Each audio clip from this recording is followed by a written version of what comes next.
I'm escaping to the one place that hasn't been corrupted by capitalism. Space! Well, after all this time, it's finally here, the Factorio expansion. Considering they announced the expansion before I even started making videos, it's been on my mind for quite a while, but now I'm finally playing it. Actually, I've already played it at a LAN event, so I'm at least a little familiar going in, but playing on a team of 10 and playing by yourself is a big difference. Despite having access since way back in September, I'm only getting this video out now because that Megabase video took about 7 eternities to finish, but better late than never, right? Seeing as it's my first game, I'll obviously be choosing default settings, and even though I'm late, this was still started with a pre-release build, so some things aren't exactly as they are in the full release yet, as evidenced by that send feedback button up there.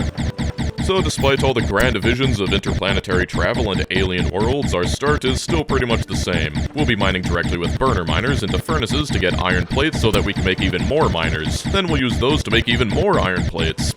If this is your first time, welcome to Factorio. The crappy burner mining drills take coal, however, and to solve that, we'll place a few coal snakes, which is what I like to call 2 or more burner miners feeding into each other. One thing that's different is now I need to actually unlock the ability to make circuits by crafting 10 copper plates. It's part of the new trigger technologies, which they added to try and make it less overwhelming for the newer players. That being said, not seeing electric miners and inserters there in the crafting window feels wrong. To actually research something, we'll need a lab and some electricity, which requires a couple things like boilers and steam engines, but as long as you've got some iron plates in your inventory, you can craft everything you need by hand. Fill the boiler with water and then insert some coal, and you've got enough power to start some research. This is an automation game, so naturally, we want automation. The moment I've got assembling machines, what I like to do is set them up so that they can pull from some boxes filled with plates and craft things like belts and gears.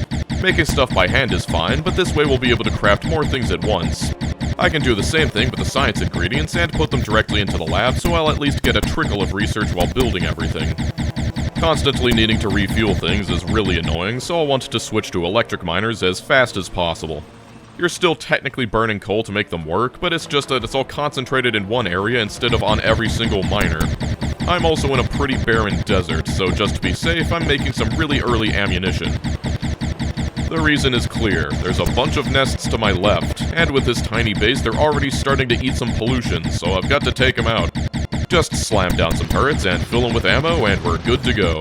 I'm not using them on the nests directly, instead preferring to take them out with a shotgun. Ammo's pretty scarce right now, and shotgun shells are way more economical for killing nests. And thanks to my parsimony, I've got enough to take out the other base next door.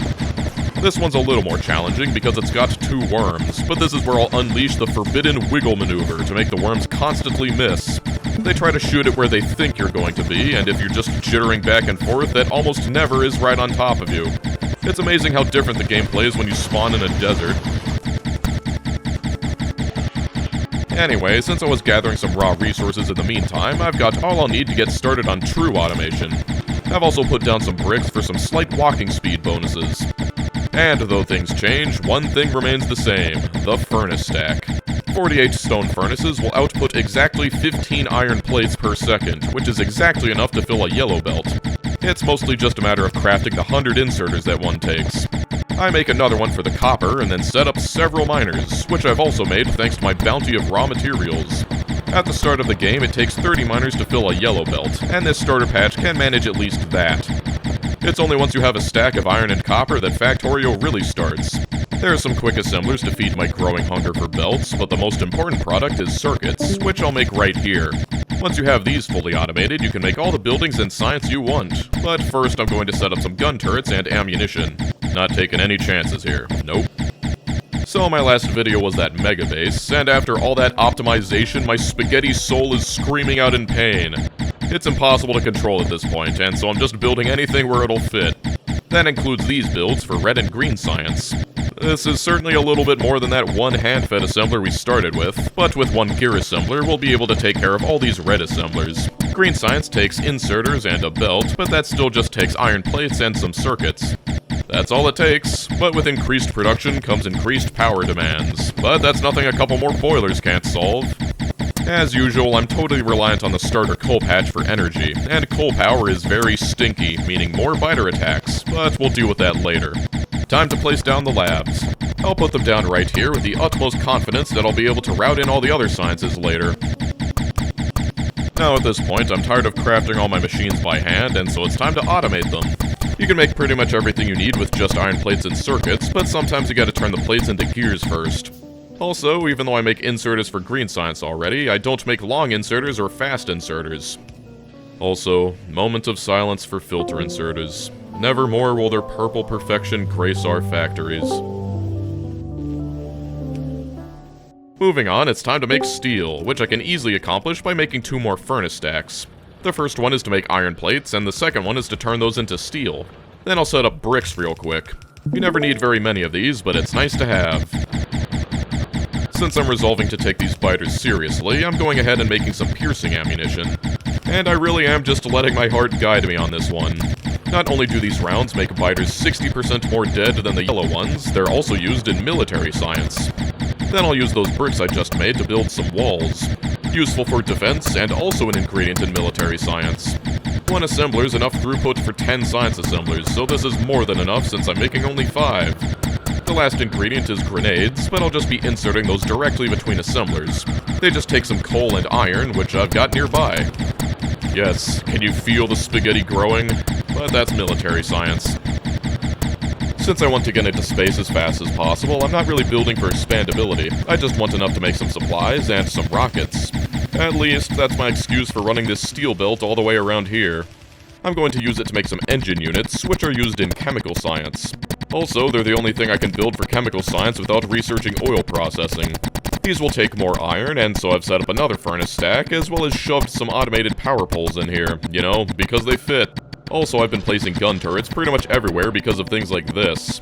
Nothing worse than having some biters chew apart parts of your base and then forcing you to walk all the way over there to fix it. My starting iron patch is already occupied with the original steel and iron stacks, and so I'll need more. Fortunately, there's another patch not far from my starting patch. Unfortunately, it is absolutely tiny. I can only fit like 27 miners, which isn't even enough to fully saturate a single yellow belt, but it's enough to sate my iron needs. For now. I kinda thought I'd make this video a little more oriented towards all the beginners who joined after the expansion, but nope, inscrutable spaghetti is impossible to resist. With those engines, I can make a car so I can start looking for oil. I also kill a bunch of nests while I'm at it. Downside to playing fast is you make tons of pollution. It's a good idea to go ahead and set up some fast belt automation. Fast belts will allow me to double the throughput to my furnaces as soon as I upgrade them to steel furnaces. Since those smelt twice as fast and fast belts move twice as fast, we'll still get a full belt out of them, except it's 30 per second instead of 15. Also, making good belts takes tons of iron, so might as well set up another mine since I've got some nearby. A little better than the last one, but still relatively small. I could use trains at this point, but yellow belts are way easier and way cheaper. I'll need some more circuits than the measly 4 assemblers I made for the green science, so here's some more assemblers. Don't ask me what happened with this design. I was experimenting with something new, but then decided I didn't actually care, and soon enough, this monstrosity appeared. I like to think I'm an inspiration. You can build straight trash so long as it outputs what you want. I don't actually have them researched yet, but I'm already building for advanced circuits. One of these days I'll need to change up this design, because I'm pretty sure I've used this same setup in every single video, but we saw how well that went with the green circuits. I'm also stealing some copper and leftover circuits from the other side to supplement it. And just because I can, I'm setting up concrete really early. I'll need this later anyway, and so might as well build it now and have enough to pave the entire base later. Okay, now it's finally time to get some crude oil. One thing that's a little annoying about the trigger technologies is I can't research refineries until I actually mine some crude oil, and that means dragging power all the way to the field just to pump out a little bit of it. It's not the worst thing in the world, but I prefer to handcraft all the refineries while I'm setting up the oil field. I'm still too lazy to set up a train, so big pipe, here we come. Except after laying down several sections, it breaks. Ah yes, the new fluid mechanics. Now there's no such thing as flow limits through pipes, but if you make it too long, you need to split it with a pump. Well, easy enough, and then I'm on my way. Speaking of new fluid mechanics, remember last video when I accidentally said the ratio of offshore pumps to boilers was 1 to 12? I was thinking of heat exchangers because I'm dumb, but that doesn't matter anyway because now the ratio is 1 to 200, and there's no pipe throughput limits anyway, so just make tons of boilers in a line. Now it's time to refine the oil, and the day I don't preemptively set up my refiners for the advanced oil processing recipe, you'll know that an imposter has taken over my channel. This is also why you want to automate making underground pipes. There's two products I need from petroleum gas: sulfur, which I can make with some of that water nearby, and plastic, which I can make with some of that coal nearby. I also made sulfuric acid while I was at it, and I like to imagine that while watching this you can play the game, how the hell is he moving all these products around, because I'm certainly not going to explain it. All we gotta do is combine all of that to get our chemical science, and so let's just route the engines straight through the circuits, because why not? Now to add in the sulfur, and then plug in the plastic into the red circuits, and that's everything. Just look at this beautiful mess. With this, technically we've got everything we need to get into space, since they changed all the rocket requirements, but I'm a bit of a traditionalist. The first thing I researched is advanced oil processing, which will allow me to make heavy oil and light oil as well as petroleum gas. The light oil is especially useful for making solid fuel. My power demands have completely outstripped the output of my coal patch, so this is a good way to supplement it. It does mean less petroleum gas overall, but it's worth it to not need to worry about my power for now. I also need to set up oil cracking to deal with the excess oil, but even so, this recipe is still much more efficient at turning crude oil into petroleum gas, and with only one crappy field to our name, as well as burning a lot of our light oil, that's what we want. Now I can focus my attention to other things, like killing biters. I'll be using these explosives to explode things, and after a little sushi-mancy, I've got cannon shells up and running. The tank is a game changer for biter management, and it's even better now because you can control it remotely. That's right, even when you're off the planet, you can still deal with biters. You can't see it in the fog though, so make sure you've got lots of radars. Also, try to pay attention to where you're driving. With a tank, you can kill anything you want. Okay, I know for a fact that I'll need lots of blue circuits, so here's some extra circuit production. And this expansion is all about rockets, so here's some rocket fuel production. This build's nice and compact and uses light oil for solid fuel. Hopefully my steam power won't need too much light oil, but I don't plan on using boilers forever anyway. Next on my agenda are robots, and those take batteries. But first I'd like you to appreciate how I'm going to get the copper for that. Some people seem to struggle with this stuff, but after 4,000 hours I feel like there's nothing this game can throw that will stop a sufficiently determined Dosh from getting things from point A to point B. Combine that with some sulfuric acid, and that's some batteries. Don't need too many of these, but I like to build extra just in case I want to spam accumulators later. Robot frames also take electric engines, and those take some lube, so here it is. One plant would be more than enough, but what else would I put in this space? Using the underground trick to split belts, I can yoink the engines from the chemical science build, and combine them with the electric circuits I stole from the advanced circuits build. That's all it takes to make electric engines. Then I'll steal some steel from the cannon shells. You might be noticing a pattern here. Those can go with the batteries, and then I'll just do this to get the circuits on the same belt as the electric engines. One electric engine assembler is enough to supply 2 frame assemblers, but I've got a few extra because a lot of random things take electric engines as an ingredient. That's all it takes to get robots, and I can leech off the nearby circuits to automate construction and logistics bots. I also want to automate their homes, so here's some Roboport automation. This is also great because that's 1/3 of yellow science done, which I've already got set up over here for when I finish the rest of it. I'm not really sure how the changes have affected circuit demand, but just to be safe, I'm building even more of them, and that includes another 24 advanced circuit assemblers. The number one thing new players struggle with is making enough advanced circuits, and that won't be me. Besides, even outside of science, there's plenty of uses for circuits, like modules. Then there's blue circuits, otherwise known as processing units. These very important blue boards take sulfuric acid and rivers worth of green circuits, but in return they give us yellow science and rockets. With rocket control units dead, these are all we need to make 1/3 of a rocket.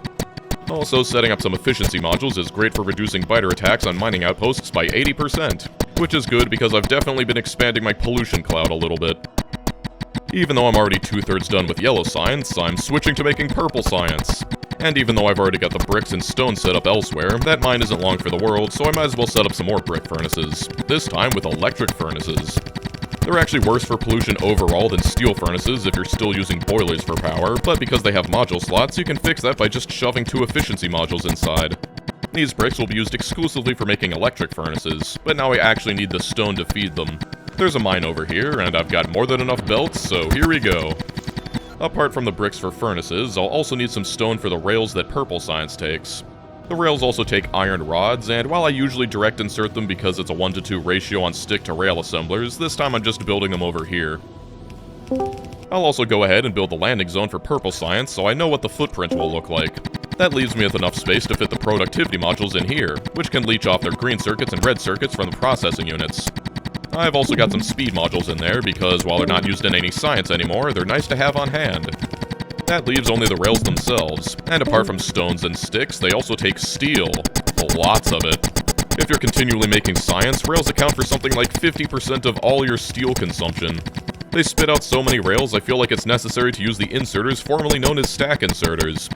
I think it's going to be quite a while before I get used to calling them bulk inserters, but that's everything for purple science. No time to celebrate though, because I want to finish up yellow science, and the astute viewer will know that that means building lots of low-density structures.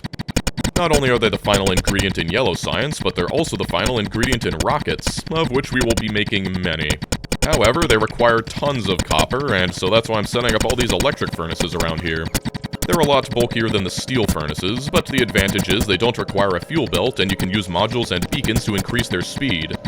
They're useless without actual ores, however, and while my starting copper patch might have been enough to get me to chemical science, turning on purple and yellow will increase my demand nearly fourfold. That's why I'm setting up even more mines. I sure love running massively long belts everywhere. Since my starting patch is running dry, I'll also use this to supplement the copper stacks up top. Such is the demand of low-density structures that this entire furnace array will be pretty much dedicated to them. Now I can build the LDS assemblers by copying the advanced circuit build multiple times, finally putting those construction bots to good use. Sometimes I'm lazy and appreciate the therapeutic nature of just building things by hand, but those lazy days are over. This run is officially ramping up. Also, I know that I said that this stack is exclusively for the LDS, but I'm stealing some of them to ensure that the second advanced circuit build has access to some copper. That's yellow science, purple science, and everything I'll need to launch a rocket. That's right, rocket control units are dead, completely gone. Now it's just LDS, rocket fuel, and processing units to build a rocket. Also, instead of 1,000 of each, it only takes 50. At least in space age, but that's because rockets are now a core part of your logistics. But here's my beautiful spaghetti square base. I'm not actually ready to launch the rocket yet because I need to find a place for the landing pad, and why not just cram it in here?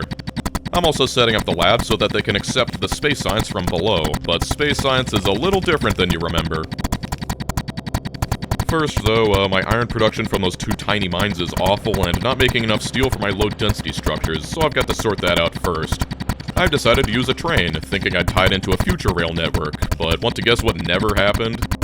Yeah, it's a lot of effort for a starter base, and why I usually just run belts, but whatever, I've got a train now, and enough iron to keep production at 100%. Thank you for your patience, because this is when space age officially begins.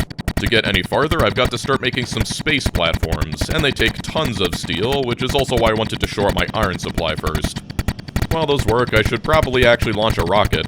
But this time we're not just launching a rocket to win, we're launching a rocket to send up a space platform starter pack.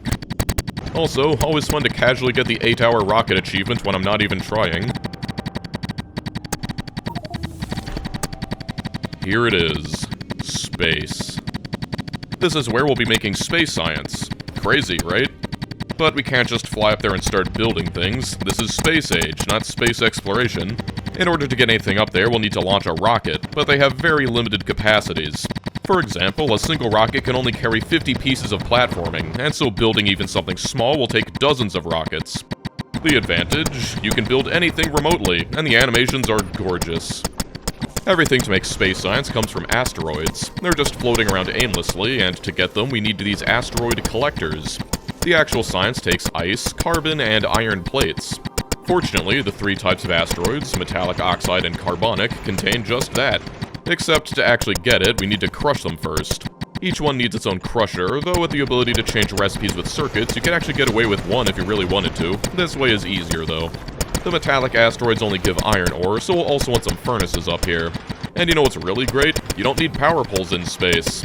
Yep, all you gotta do is place down some solar panels and everything is powered equally. I'm putting everything on a big sushi belt, where the inner lane will carry all the processed stuff, and the outer lane will handle all the raw asteroids. When you're doing this, make sure you remember to filter your furnace inserters, because otherwise you'll start accidentally making steel. Now, if we left it at this, the belts would get clogged up pretty fast, but thanks to the convenience of the new Read All Belts feature, I can get a constant update of everything on the belts in real time. If we've got too much of something, simply tell an inserter to dump it into space when it's over a certain amount. That's all it takes to get space science, and it's a great introduction, because this isn't the last we'll see of these platforms. Be grateful, because when I played at the LAN, space science took enriched uranium you had to ship in from NEVERNDING. The important thing is, we're stashing all of that science inside of the hub. That's important because now if I go to the landing pad and add in a request for space science, our little space platform will automatically send down what we want. Then I take it out of the landing pad and directly into the labs. Hooray! The best thing you can research with it is the logistics system. Yeah, it's space science now, but once you know what you're doing, space science isn't much harder than yellow science. It feels weird that I've got access to infinite research now, even though this is basically the early game. That's right, our goals lie on the other planets beyond. That being said, there's still a bunch of stuff on NEVERNDING I want to sort out. With requester chests, I can set up a bot mall, and I'm really tempted to build some kind of omni mall that builds things on demand with a new ability to change assembler recipes with circuits, but one thing at a time. The main reason to automate things like this is that it gives bots access, and when we leave, we'll need to rely on our robots to handle everything in our absence. If I've got any dreams of leaving, I'll need thrusters. They'll let me turn any space brick into a moving space brick. I've also filled them with quality modules, one of the more controversial mechanics. With these in a machine, I've got a small chance to get an even better engine. It's only like 40% better for most uncommon things, but the asteroid collectors are a different story. Every level of quality gives them another arm, as well as makes them move faster. That's more than twice as good, so while it's not worth it at this early stage to go hard into the quality, asteroid collectors are an exception. The main fear keeping me here is fires. My power is still super stinky, and so I'd like to rectify that by switching to nuclear power. Actually being able to research uranium processing is a little annoying because now I need to mine one piece of uranium for the trigger tech, and that means running sulfuric acid all the way to a mine, when that's usually the last thing I do when setting up uranium processing. No matter, I'll get a bunch of these delicious green rocks and refine them into even better rocks.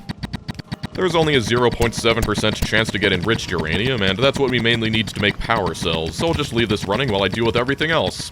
Like clearing a bunch of biters out of my pollution cloud, and then securing another coal mine. Since what I really don't want to happen is for my plastic production to die while I'm off planet because my starter patch ran out. My uranium is still processing, and that leaves us plenty of time to build the reactor. I don't have any of my blueprints in this pre-release build, but that's okay because the fluid changes have made them all obsolete anyway. The ratios are still pretty much the same, but what's different is not needing at least 4 separate water pipes or even a medium-sized reactor like this. Not only that, but the steam can share the same pipe as well. That means I've got a lot more freedom in my designs. Behold, the nuclear octagon. You can even hook the inserters up to the reactor directly. Behold, the nuclear octagon. You can even hook the inserters up to the reactor directly and tell it to only insert new fuel when the temperature is below a certain level. Also, the new RGB lamps are amazing. Out of everything Space Age gave us, these are probably my favorite. I don't have enough for Kovrax enrichment yet, but now that the reactors won't waste all of it, I can load it with a couple handmade fuel cells. And just like that, my power is totally clean. Thanks, nuclear. Before you can actually go to another planet, you need to research its discovery. I've decided to go to Vulcanus first, and while there's nothing stopping me from attaching thrusters to my space science platform, I'd rather just make another one. What's really amazing is that if you set your rocket silos to auto-request, all you need to do is place down ghosts and your rockets will automatically ship up all the supplies it needs to build everything. Of course, the speed at which you receive shipments is limited by the number of available silos. To generate thrust, you need to pump fuel and an oxidizer into your thrusters. The fuel inputs are offset, and you intentionally can't flip them because otherwise every ship would be a boring line of thrusters. The fuel and oxidizer takes carbon and iron ore, plus some water which you can get from melting ice. Naturally, everything comes from asteroids, or at least it should. One annoying thing is that the crushers have a small chance to output the same asteroid that you tried to crush, so you need to filter the output to make sure you've got an extra inserter to spit out the uncrushed asteroid. Sushi belts really are the easiest way to deal with all this stuff. Now, if I'm not making space science, you might wonder why I'm building all these furnaces. And that's because space wants to kill us. There are tons of rocks, and once you get moving, they're more than happy to destroy your entire platform. That's why we're destroying them first, and the easiest way to do that is to shoot them. All of this iron will go directly into ammo production. You can use rockets to ship in tons of red ammo or even uranium ammo and feed everything that way, but when the speedrunners beat the game at the LAN event without making anything on the platform, it made Kovrax sad, so I'm going to be making everything necessary for the defense on site. Also, really taking advantage of being able to move ammunition between turrets. This is an alright amount of ammo production, and unfortunately you didn't get to see all the failures at the LAN that led to this knowledge. Anyway, I've got one side dedicated to ore and the other side for plates. No circuits necessary, but the belts that hold the asteroids can still back up. I used several inserters last time, but here's how to keep the belt clean with only one. If you read the whole belt, put that into a constant combinator that's set to let through each signal when it's greater than whatever limit you want, and then use that output to set the filters of your inserter, you've got a system that will only pick up items that are over the amount you've set. Genius! I highly recommend putting efficiency modules in everything for your first ship, and though they're only 40% better, these uncommon solar panels can help save you some space. In space. That's everything, so time for the Pioneer's maiden voyage. Before you go into space, you need to drop everything but your armor and guns, because according to the game, the engineer weighs exactly 1 ton. I mean, he can carry nuclear reactors in his pocket, what did you expect? Alright, here we go. And apparently, 2 assemblers isn't enough. Okay, have some speed modules and faster inserters. There we go. It is so satisfying watching these things go. I just love staring at the grabby arms of the asteroid collectors. But pretty soon, we've arrived at our destination, Vulcanus. Yes, I know an entire planet being only 15,000 kilometers away doesn't make much sense, but don't question it. What's important is that we've landed on another planet. It's full of lava and rocks, and there's no iron or copper ore in sight. Since you aren't allowed to bring your inventory with you, we're completely empty-handed. It is possible to start from nothing on these planets, but why would I do that when I could just ship in some raw materials? If I send them up from Nauvis, then fly all the way out here, I can drop them from orbit. Sending everything would be a bit of a waste, but a few thousand raw materials will speed up your efforts to colonize things significantly. Oh yeah, and bring some personal construction bots. Now to figure out what the heck we're supposed to do in order to get this planet's science. Well, there's lots of rocks around, and over here sulfuric acid seems to be leaking from the ground, so that's a good place to start. Solar panels on Vulcanus are a lot better than on Nauvis, so some solar panels will give us some starting power. The first of the trigger technologies wants me to make tungsten carbide. I've got everything it takes from smashing rocks into burnt out trees, so all it takes from there is a little sulfuric acid. That unlocks the ability to make foundries, and scanning through here it lets me use lava to create iron and copper. That's great, but actually making the foundries is another thing. I'm going to need a lot more of this stuff, so I decided to move shop up to the coal patch over here. Acid and coal will make the carbon they take, but the only source of the tungsten ore is rocks. For now. The foundries also take lubricant, and that means making heavy oil. There's no water or crude oil here, but there is this recipe that can turn calcite, acid, and coal into heavy oil. Calcite is another unique resource on Vulcanus. We won't need much of this stuff, so I'm just moving it by hand. There we are, that's all we need, except refined concrete. You can make it here, but it's a pain, so I recommend just bringing it in from Nauvis as well. Okay, so foundries are actually insane. I made this in an ordinary assembler, but if you're smart, you'll immediately toss that out and start making foundries in foundries, because foundries have a productivity bonus that gives you 50% more foundry per foundry, and considering the only source of tungsten we can get right now are the rocks on the ground, we want to stretch that as much as possible. But there's tungsten ore right here, you might ask. Why not just mine it? Well, first off, only big mining drills can, and second off, it's because it's inside this guy's territory.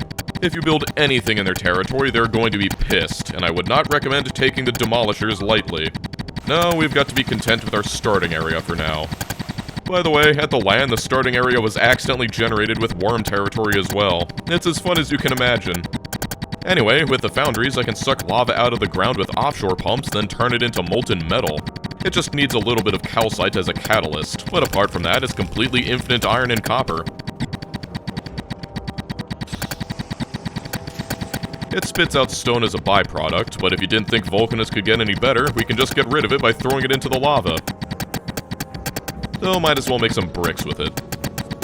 My power sucks right now, and each one of these foundries takes 2.5 megawatts to run, so using efficiency modules is pretty much the only way I can get these things to work right now. The first foundry makes molten iron or copper, and from there you can turn that into not only plates, but loads of other stuff as well. You can even turn molten iron directly into steel. My main focus is getting some supplies set up so that I don't need to ship everything in from Nauvis anymore, so here's some circuits. We'll be using fluids a lot, but fortunately we can make pipes directly from molten iron. There are some inserters, and since my power is abysmal, a bunch of solar panels. That also means some accumulators, but making batteries is easy when there's free sulfuric acid everywhere. My power dies every night, but I've just got to live with that until I can get enough solar power. In the meantime, I'm missing the most important ingredient for building a base, and that's belts. But not only can I make gears directly from molten iron, I can also make the belts themselves in foundries. Don't forget, each of these foundries is giving me 50% extra for free. Hello there. There's no pollution on this planet, so as long as we don't build in their territory, this guy will leave us alone. Just don't accidentally build a single corner in there, or they'll go on a warpath and take out your whole base. I need more foundries, and this is why you bring robots. Can you imagine trying to mine all these rocks by hand? Okay, even with a boost here, solar power still sucks. But fortunately, I've noticed this acid neutralization recipe. Just a little calcite will turn 1,000 sulfuric acid into a whopping 10,000 units of steam. That's 2,000 per second. And with a steam turbine taking only 60 per second, a single chemical plant running this recipe will make enough to power 33 steam turbines. That's almost 200 megawatts. That's like half of my nuclear reactor on Nauvis out of one building. Obviously it drinks acid, but we get that stuff for free. So yeah, screw solar, we're going acid steam all the way. By the way, once you're down here, there's no way to get back until you've built a rocket, but I can still move my platform back and forth to get certain items. I brought a bunch of logistics spots so I can use all these raw materials to make the real base. Also, don't make fun of me for using this terrible concrete recipe here. I didn't realize you can make concrete in foundries. Okay, our real base will require an actual tungsten mine, and there's no getting around to needing to kill one of these things. Everyone has their own special method, but the one I've chosen is shipping in a bunch of uranium ammo. No small feat considering you can only move 25 magazines per rocket, but since these worms have such insane HP regeneration, what you really need is burst damage, and this'll do it.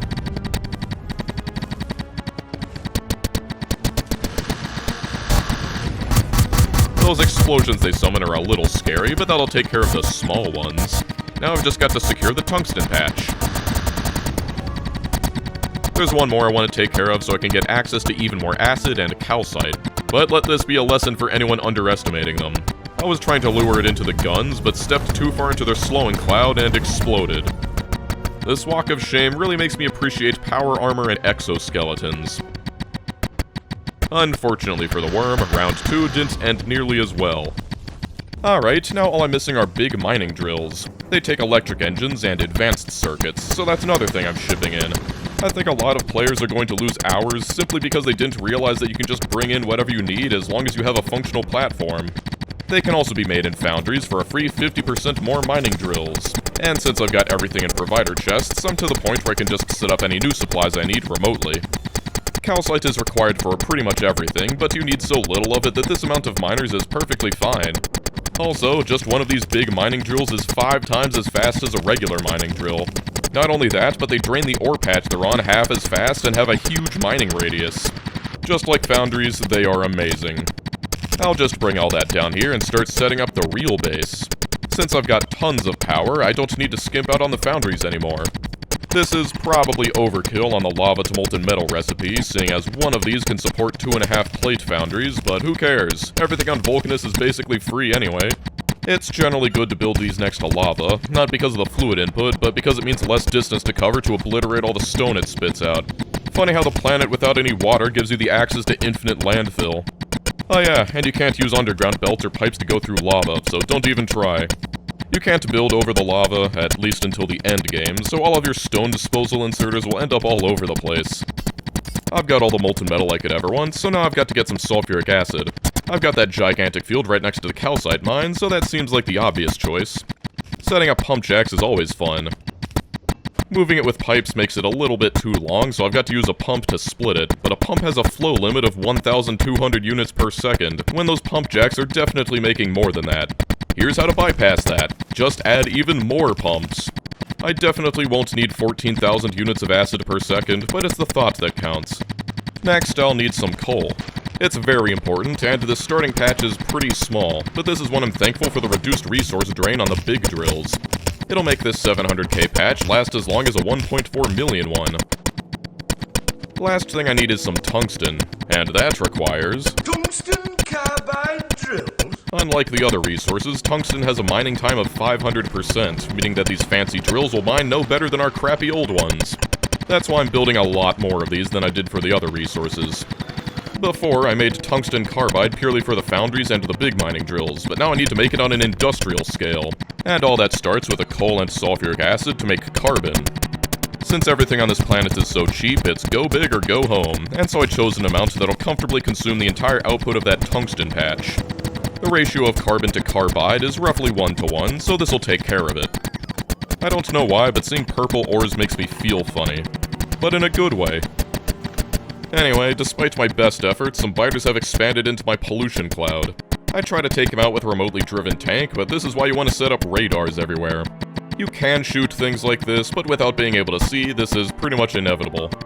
Instead, I'll just put up some big laser poles around my base and call it a day. I've got more important things to be doing. That would be making tungsten plates. They also take tungsten ore, so I've got to split that between my carbide production. And despite being made in the incredibly powerful foundry, I'm still gonna need a ton of these. Well, not exactly need, but I want this many, and that's a good enough reason for me. They also take molten iron, but I've got that in spades. I wonder how long it'll take someone to make a mod that causes your pipes of molten iron to solidify into iron blocks if you don't heat them. Now you may have noticed that all my lights are yellow, and that's just the mood lighting. At the LAN event, Irondell joined our team and started placing colored lamps all over Aquilo, and so I've decided to honor that memory. At this point, that's all it takes to get the science. Yep, just decided to honor that memory. And started placing colored lamps, and that's just the mood lighting. At the LAN event, Irondell joined our team and started placing colored lamps all over Aquilo, and so I've decided to honor that memory. At this point, that's all it takes to get the science. Yep, just carbide and plates, as well as a splash of molten copper. And just this production I've got here is good for at least 1,000 bottles per minute. That's before modules or anything, so yeah, foundries are insane. There's our metallurgical science, but maybe you've remembered something important. Actually getting it to Nauvis. Yeah, I don't exactly have a rocket yet, so we're not done here. However, I have shipped in everything it takes to make a silo, as well as the processing units, fuel, and low-density structures to make the rocket itself. This is a good way to get off a planet before you set up the full base, but we still want to automate these. For now, I'm setting up a few thousand bottles of science so that my ship can bring them back to Nauvis. It's slow going, but after a short trip, adding a request to the cargo pad and changing the filters, I've got some science in my labs. Now I can research the one tech I've been waiting for. It's coal liquefaction. Normally this was an incredibly niche recipe, but here on Vulcanus it's a lifesaver. That other recipe to make heavy oil was incredibly wasteful compared to the real deal, and so I don't want to set up something that would be outdated the moment I got a single batch of science planet-side. Getting light oil and petroleum gas is absolutely necessary for building rockets, and this is how we're gonna do it. Just like we can power our entire base with steam, we can also condense that back into water using a bunch of chemical plants. This is how we're gonna get all that water we need for the oil refining on a planet with no water. That leaves setting up the liquefaction itself, which isn't that different from normal advanced oil refining, except that you need an extra belt to input the coal. Now check this out. Yeah, I just flipped all the fluid outputs. Those of you who have only joined after 2.0 will never know how incredible this is. Oh yeah, it also takes steam and heavy oil instead of water and crude oil, but we've got plenty of both. Also, it still spits out all three, but it makes way more heavy oil than the regular refining, so that means even more cracking plants. This is what we need all that water for, but I'm sure you get the idea. Also, I'll need a little bit of this, so here's a random sulfur plant. From there, I'm just gonna copy the entire rocket fuel build off of Nauvis and call it a day. It's not an optimal build, but not building it again is an optimal use of my time. That covers 1/3 of the rocket, and for the other 2/3 we need plastics. It also eats coal, and between this, the liquefaction, and the carbide, you can see why I was really excited about draining that coal patch half as fast. The main thing I need are circuits, and that requires turning some of our molten metal into plates. Using foundries is so relaxing, especially with the new fluid mechanics. Just using pipes is way easier than inserters and belts.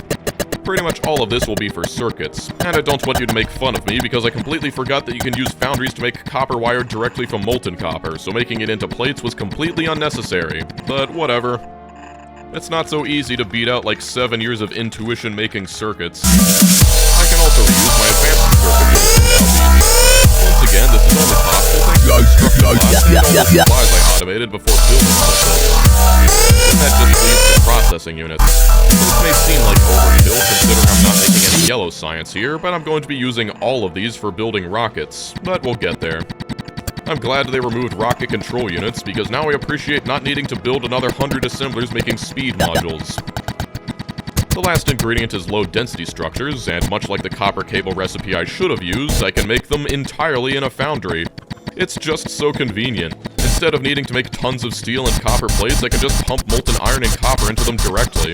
The only item input are the plastic bars I've already set up.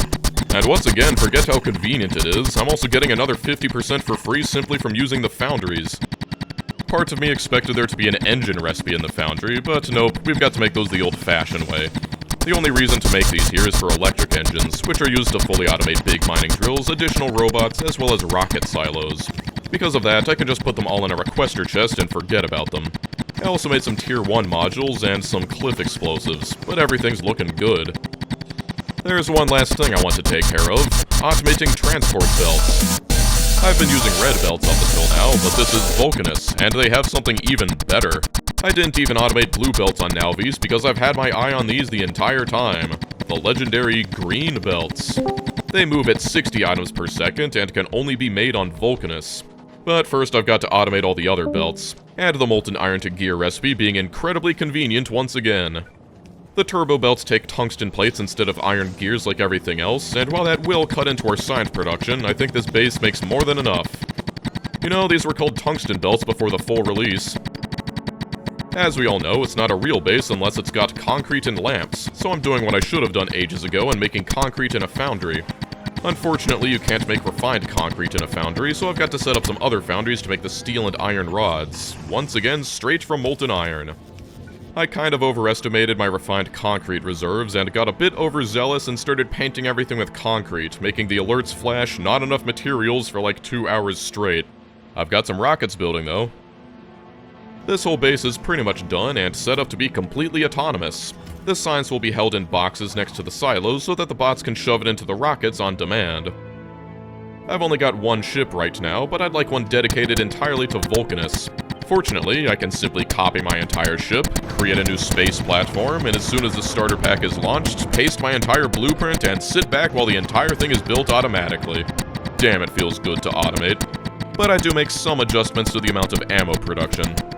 While that builds, I make even more rocket silos, because having tons of rocket silos at hand will be extremely useful for shipping things into space. Since turbo belts can only be made on Vulcanus, the only way to get them to other planets is by a rocket, and you're really encouraged to set up a ton of rockets like this, because a single one can only carry 50 belts. I'll also want foundries for other planets, and those are only 5 per launch, so yeah, get comfortable building rockets. The ship survived its maiden voyage, and up until now I've been adding requests on the planet, but now I can add a request in the space platform and watch as my Logibots swarm to load up the rockets with my beautiful science bounties. And 6 rockets is already struggling, so here's even more. Ah, Vulcanus. What a beautiful planet. Vulcanus was the Roman god of fire and the forge, and looking at this, it's definitely fitting. Well, but there's nothing more for me to do here, so now I've got to get back to that boring old Nowvies. But I've brought back with me turbo belts, cliff explosives, big miners, and foundries.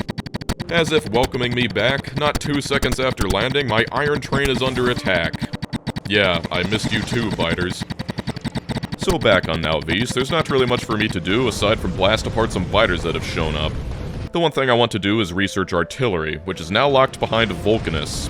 If I've got artillery cannons, I'll be able to deal with biters as they expand into my pollution while I'm off the planet much easier. The artillery shell recipe is a lot more annoying in Space Age, however, because it takes calcite and tungsten plates. They still only stack to 1, so you're better off shipping in the raw materials. Also, I'm going to paste that entire coal liquefaction build here, because my oil is coming from one puny patch that's down to like 1/10 of its original richness. I have effectively infinite coal because I can bring in the big mining drills and fill 3 belts effortlessly. I love these things. And anytime I need more, I can just send the ship on over to get them. And then my entire power grid dies. Seeing as I need power to make power, that's pretty catastrophic. But thankfully I've still got some crappy solar sitting around and enough lingering charge in the roboports to get a bot to sever the electric networks. Turns out rocket silos are pretty power hungry, but adding some beacons to the steam machine will fix everything. The new logistics groups are amazing for these ships, because I can neatly organize all the stuff I want to grab from Vulcanus, disable certain groups, and even choose which planets it's allowed to request things from. The space platforms are great. Anyway, I really wish I made more than 2 rocket silos, even for a base this small, but eventually I've stocked up everything I'll need to conquer the next planet. I've chosen Fulgora next, and so off we go. You get a lot more solar power in space, but Fulgora is further away from the sun, meaning that these ships that worked perfectly heading towards Vulcanus are suddenly running out of power, but some more solar will fix that. Well, here we are. Time to jettison all my garbage onto the surface and head down. There's plenty of things I forgot, but I'll just send for them later. Welcome to Fulgora, or as I like to call it, the Trash Planet, because it's covered in trash. Also an endless ocean of heavy oil and nightly lightning storms, but mostly trash. This trash is all that's left of the previous inhabitants. But now I'm here to turn their legacy into rocket components. There's tons of islands, but right now we're looking for something specific. We're looking for the Fulgoran Vault Ruins. And after several minutes of running around, I've found one. Apparently they were hiding some blueprints in there because digging this thing up gives us the insights to craft recyclers. I was the first person to set foot on Fulgora at the event. I was so excited to get to a new planet that I flew over here on OSHA's Nightmare and got stranded with nothing and had to start from nothing, which was quite the experience. We're not doing that this time. I've got loads of raw supplies, as well as ships that can comfortably traverse the space without exploding. After wandering around, I've found this island, which has some nice scrap patches and enough flat land to get a decent little operation going. Clearing up the ruins is a little time-consuming, even with bots, but no one said it would be easy. I really appreciate how you can see what looks like roads on the map. The unique thing about Fulgora is that unless you've got these lightning rods protecting you, you and all of your buildings are at risk of getting struck by lightning. But they'll do more than just protect you against lightning, they can also harness it. Every time they're struck, it sends a short but strong burst of power into the network. That short burst isn't good for much, but if you've got tons of accumulators, you can store the whole thing as potential energy that you can then dole out steadily. Also, the lightning collectors take stone bricks, which I didn't bring, so here's some furnaces. I've also flown out my Vulcanus ship so that it can drop a ton of turbo belts. But the best thing I can bring out by far are these big mining drills.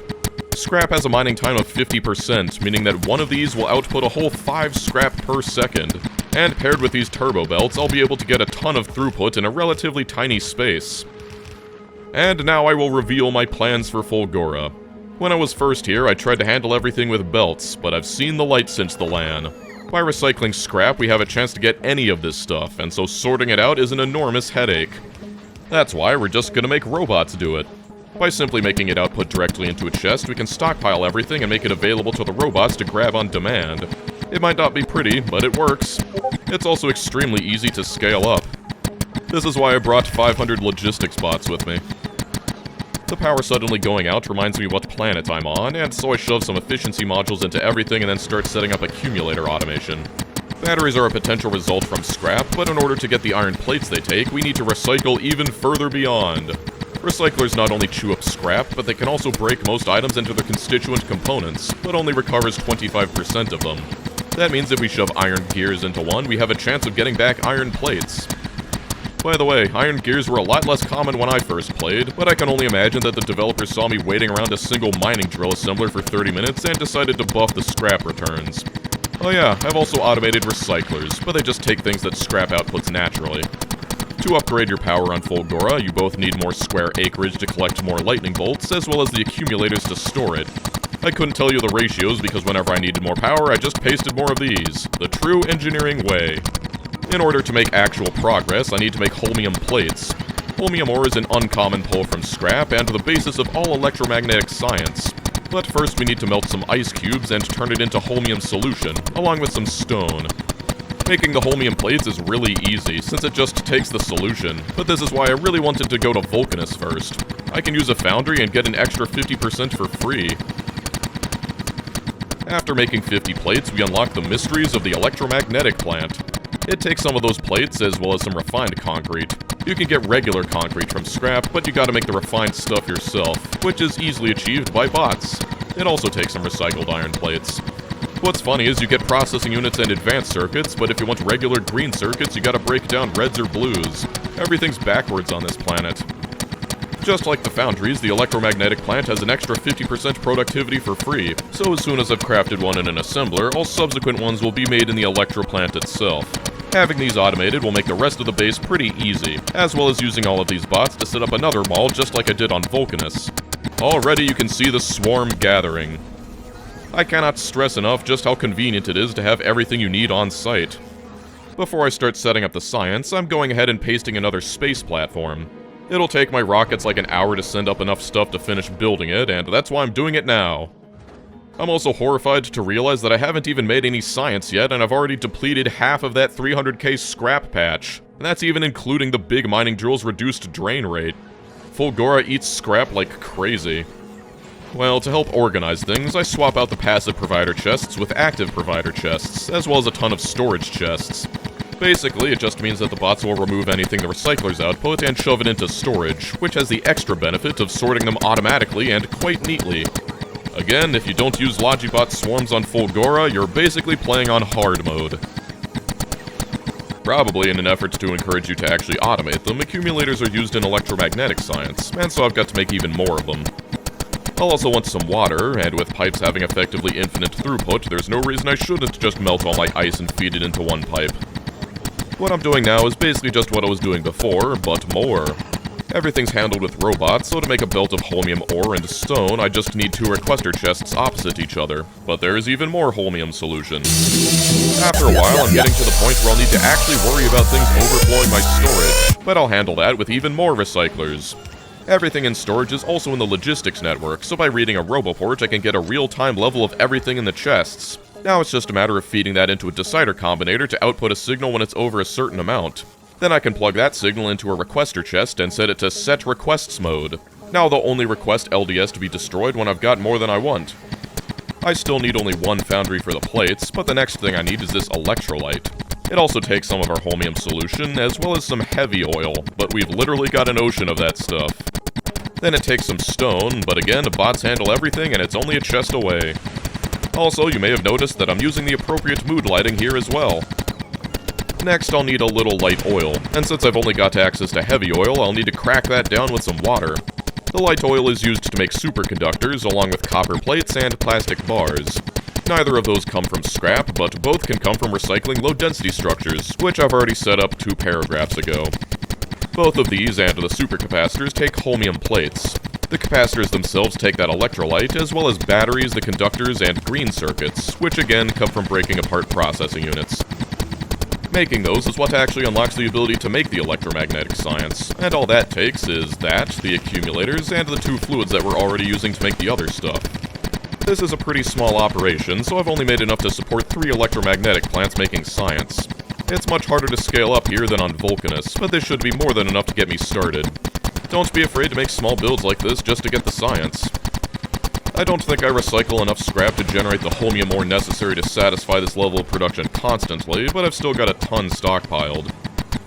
It's only been a couple hours and I've already nearly blown through that first patch, so here's even more scrap mining. This won't last long either. I want to make rocket silos, but for some reason I have 0 steel. I should be getting it from breaking apart LDS, but I've got no idea where it's all going. My supply is like refined concrete, presumably, but I need more, so I set up these furnaces to start making steel if I've got spare iron plates and not enough steel plates. Regardless, this is all it takes to make a pretty decent supply of science here. Obviously, I'm missing the rockets, but you know the best thing about Fulgora? You get like 98% of a rocket for free. Recycling scrap gives you processing units, low-density structures, and solid fuel. Sure, it doesn't give you the rocket fuel, but when you've got the solid fuel, the amount of light oil you actually need to turn that into rocket fuel is basically nothing. See, my mega base, where I was making over 10,000 science per minute with only like 15 refineries actually making light oil. The biters on Nauvis are annoying me again, but this time I can take care of them remotely by dropping shells on them. I am so glad that the artillery remote isn't an item that you need to keep in your inventory anymore. Rocket silos are notoriously power hungry, so here's even more accumulators. And I'm worried about overflowing on even more items, so I've set up even more recycling to take out the excess. I'm about ready to leave, but before I go, I want to set up even more scrap mines. There's some more over here, and now for the first time, I'm using elevated rails. They're the only way to transport things between islands. Even things like robot networks can hardly span the distance, so you can forget about power poles. But fortunately, power is just there in the air, and all I gotta do is stamp down this island's own collection network. This'll keep me going for a while longer, and I won't need more than this one station for going back and forth, so no signals necessary. Just a double-headed train and 2 stations. The elevated rails are kinda fun to ride, and now I've got some mines that'll last me for 2 hours or something. But I'll cross that bridge when I get there. The rockets are ready, and the full Gora ship is finished and on its way, so I'm pretty much done here. I might come back and build it up later, but this is enough science for now. Time to escape this trash planet and sail for brighter and hopefully less viscous shores. Most importantly, I'm going to do it with a few thousand bottles of electromagnetic science. My labs don't have any room left on the belt, so I'll just insert all this manually. A little annoying, but this base isn't long for the world anyway, and that's not only because the next planet is Gleba and I don't want to go there yet, it's because I've got everything I need to build the real base. That starts off with clearing all the natives off my land so I can cover it with concrete like I'm some kind of movie villain. Then that continues with setting up mines to get raw resources. To maximize throughput, I want to put power poles between the big mining drills, but a power pole isn't long enough to perfectly span the distance. But that's when I had an epiphany. Just make uncommon power poles. Seriously, I cannot recommend this enough. Just the uncommon ones are way better and they're so easy to make. Yeah, you only have like a 10% chance to make one, but power poles are so cheap it's hardly a problem. And now that I've gone to full Gora, I can just recycle any of the boring power poles. For how easy all this is, I really do recommend it. After that, I spent literally 2 hours just thinking about how I wanted to handle my new base, and that usually begins with the rail network. With the new elevated rails, you can make it so that trains almost never need to slow down, so I've decided to use one-to-one trains. Yes, last video was mega trains, but now this one's mini trains. So if you never could figure out chain signals in intersections, good news, because with the new elevated rails, you won't need to make 2 trains intersect ever. This setup will allow trains to either enter or exit the split without ever interrupting the through traffic, and I've randomly decided that I want to make nothing but elevated junctions for this new base. And you want to know what I just realized? Tanks have equipment grids now, and you can put exoskeletons inside of them to make them drive faster. I can only assume that they're running between the treads Flintstone style. Back to the rails, I haven't talked about it much, but the new half-curve and half-diagonal rails are amazing. Your designs could be so much more freeform now, and you can plan out entire massive sections from the map alone, making connecting 2 sections with the shortest path a breeze. I've already made the design for that iron mine, and they're roughly the same size, so now for the copper, all I gotta do is copy it. I'm not sure if I'll want to continue this track from here, but might as well plan for the junction already. I know what you're thinking, so don't say it. Then I'll just get the other resources like, coal. Here's another intersection I designed to split into a 45-degree angle. Again, it's only splits and mergers, no actual intersections. And now for the stone mine. I am really liking how easy it is to make rails across long distances. I think perfectly straight city block blueprints are going to be a lot less appealing with how easy it is now. Thanks to the new rail sections, I'm a lot more comfortable making my tracks only 2 spaces apart instead of the usual 4. Now, while I've been setting all this up, something very special has been researching in the background, and after spending 5,000 full Goran science packs on it, it's finally here. I've got to go back to full Gora to get it, though. Hasn't changed a bit, but down to business. I've got to throw in my old Mark II power armor, but in return it gives me mech armor. Not only is it better in every stat than my old armor, it also does this. Yeah, they fly now. Whenever you try to walk into an obstacle that ordinarily would have blocked you, now you'll automatically fly over it. Back in my day, we needed Spidertrons to do that. This is definitely the main benefit of full Gora, and now I will never step out of this metal sarcophagus ever. But how about I reveal my plans for the real base now? You know how everything on Vulcanus is great because you can use foundries and liquid metal to take care of everything? Wouldn't it be nice if we could do that on Nauvis? The only problem is there's no lava. Except, there is another recipe to get molten iron. It takes iron ore and calcite. Well, there's no calcite on Nauvis either, but it only takes 1 chunk to get 112 plates worth of molten iron, so shipping it in via rocket is definitely viable. To handle all the iron ores, I've got these stations that the trains can roll into from either direction without needing to intersect or stop. This was definitely overkill, but I've never played with these recipes before, and so I wasn't really sure what kind of throughput I needed. It's easy to forget that only 50 of these belts requires an entire rocket when I'm building them like this, but that's why I made a Vulcanus so robust. The last station will be for the calcite, while all the others will be for the raw ores. I'm making 6 foundries per turbo belt, and since they've changed the beacon mechanics to make it so that having a single beacon is much more powerful than it used to be, I'm only fitting in 1.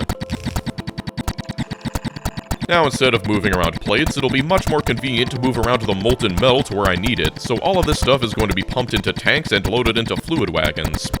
Loading fluids is much easier than items, and since they reduced the flow rate of pumps, I'm making sure that I'm using all 3 pumps to maximize throughput.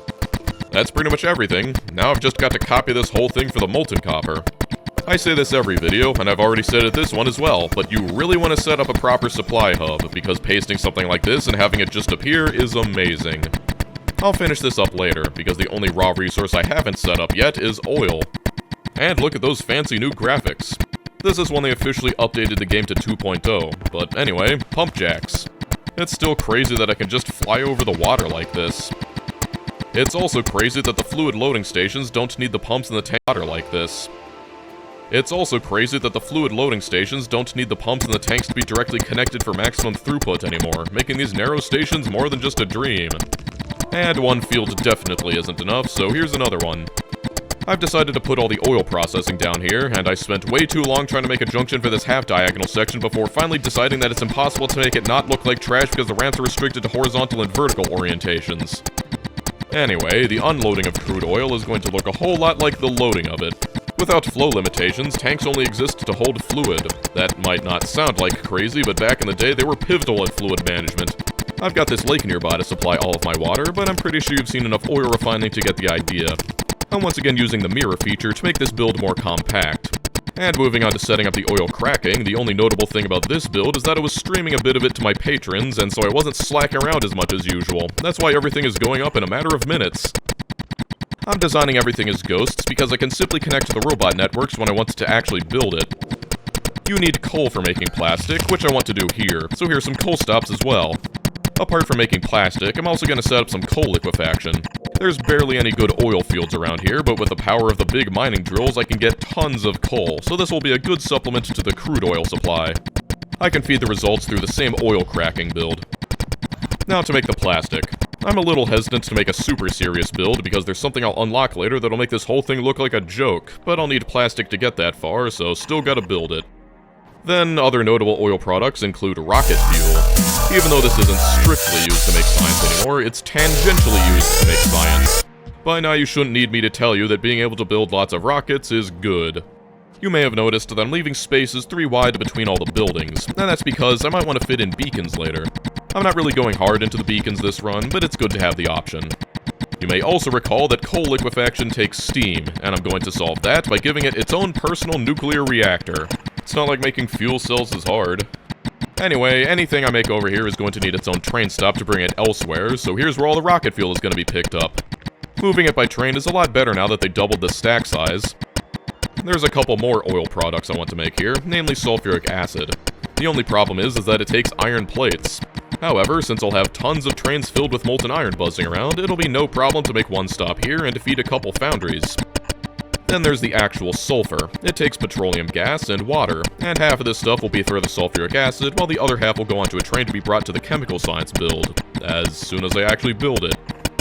Anyway, that's about everything, except for the plastic stop. Since plastic is a lot more in demand than anything else around here, I'm also going to give it a higher throughput design. But if I'm gonna be honest, I don't think I'll need it. I'm mostly practicing at this point. Now that I'm finished, I just looked over at my molten copper build and realized that I pasted it 2 tiles offset from the iron build above. Now, some of you might be fine with this, but this level of psychological torture would kill most Factorians, so I'm going to fix it. It'll take the bots a while, but it's not like I pay them. While that's going on, I'll also make them work overtime by building out the entire oil area. It's a good thing robots can't unionize. I decided to turn on the mine so that their buffers can fill up while I'm working. And it's remarkable how much pollution they spew out. It makes things like this pretty much inevitable. Obviously, I'm gonna need to deal with these biters later. But I'd just like to mention how much I enjoy piecing together this new rail network. There's just something about the elevated rails that make them feel that much more special. Time to build the main base. This might not seem like much, but because of the sheer amount of molten metal I can move, each one of these train stops represents like 12 blue belts of iron plates in classic Factorio. Because of that, just this can be the basis of my entire base. This is the reason I waited until now. With foundries and electromagnetic plants, I can completely replace assemblers in making the most important products of all, circuits. Just one foundry for both iron and copper cable is enough to feed an electro plant. Even with minimal beaconing, just this can fully saturate a green belt. Plus, it's all fed with fluids, and basically prints circuits from nothing. I'll just go ahead and make a ton of these. Okay, for the red circuits, I spent way too long messing around with alternative designs, and they all ended up a little bit too deranged for my liking. So I went with what was basically my old design with the newer buildings instead. It's notable because it requires rare medium power poles to reach past the 4x4 electro plants, but throwing away 99 power poles to get one rare is a sacrifice I'm willing to make. Now I've got to tack on some plastic stops, but after that I'll just paste a bunch of these designs I made in the lab. I actually have no idea what kind of circuit demand I'll actually end up with, so clearly overbuilding everything is the most rational solution. Also, I'm glad that you can just paste blueprints on top of water now. It takes a while for bots to build this stuff this far out, but it's not like I'm going to be finished before they're done. I am using about 1 billion turbo belts, but Vulcanus is still going strong. However, with the sheer number I needed for the red circuits, Fulgora is struggling to supply me with electro plants, and that would be because it's completely out of scrap.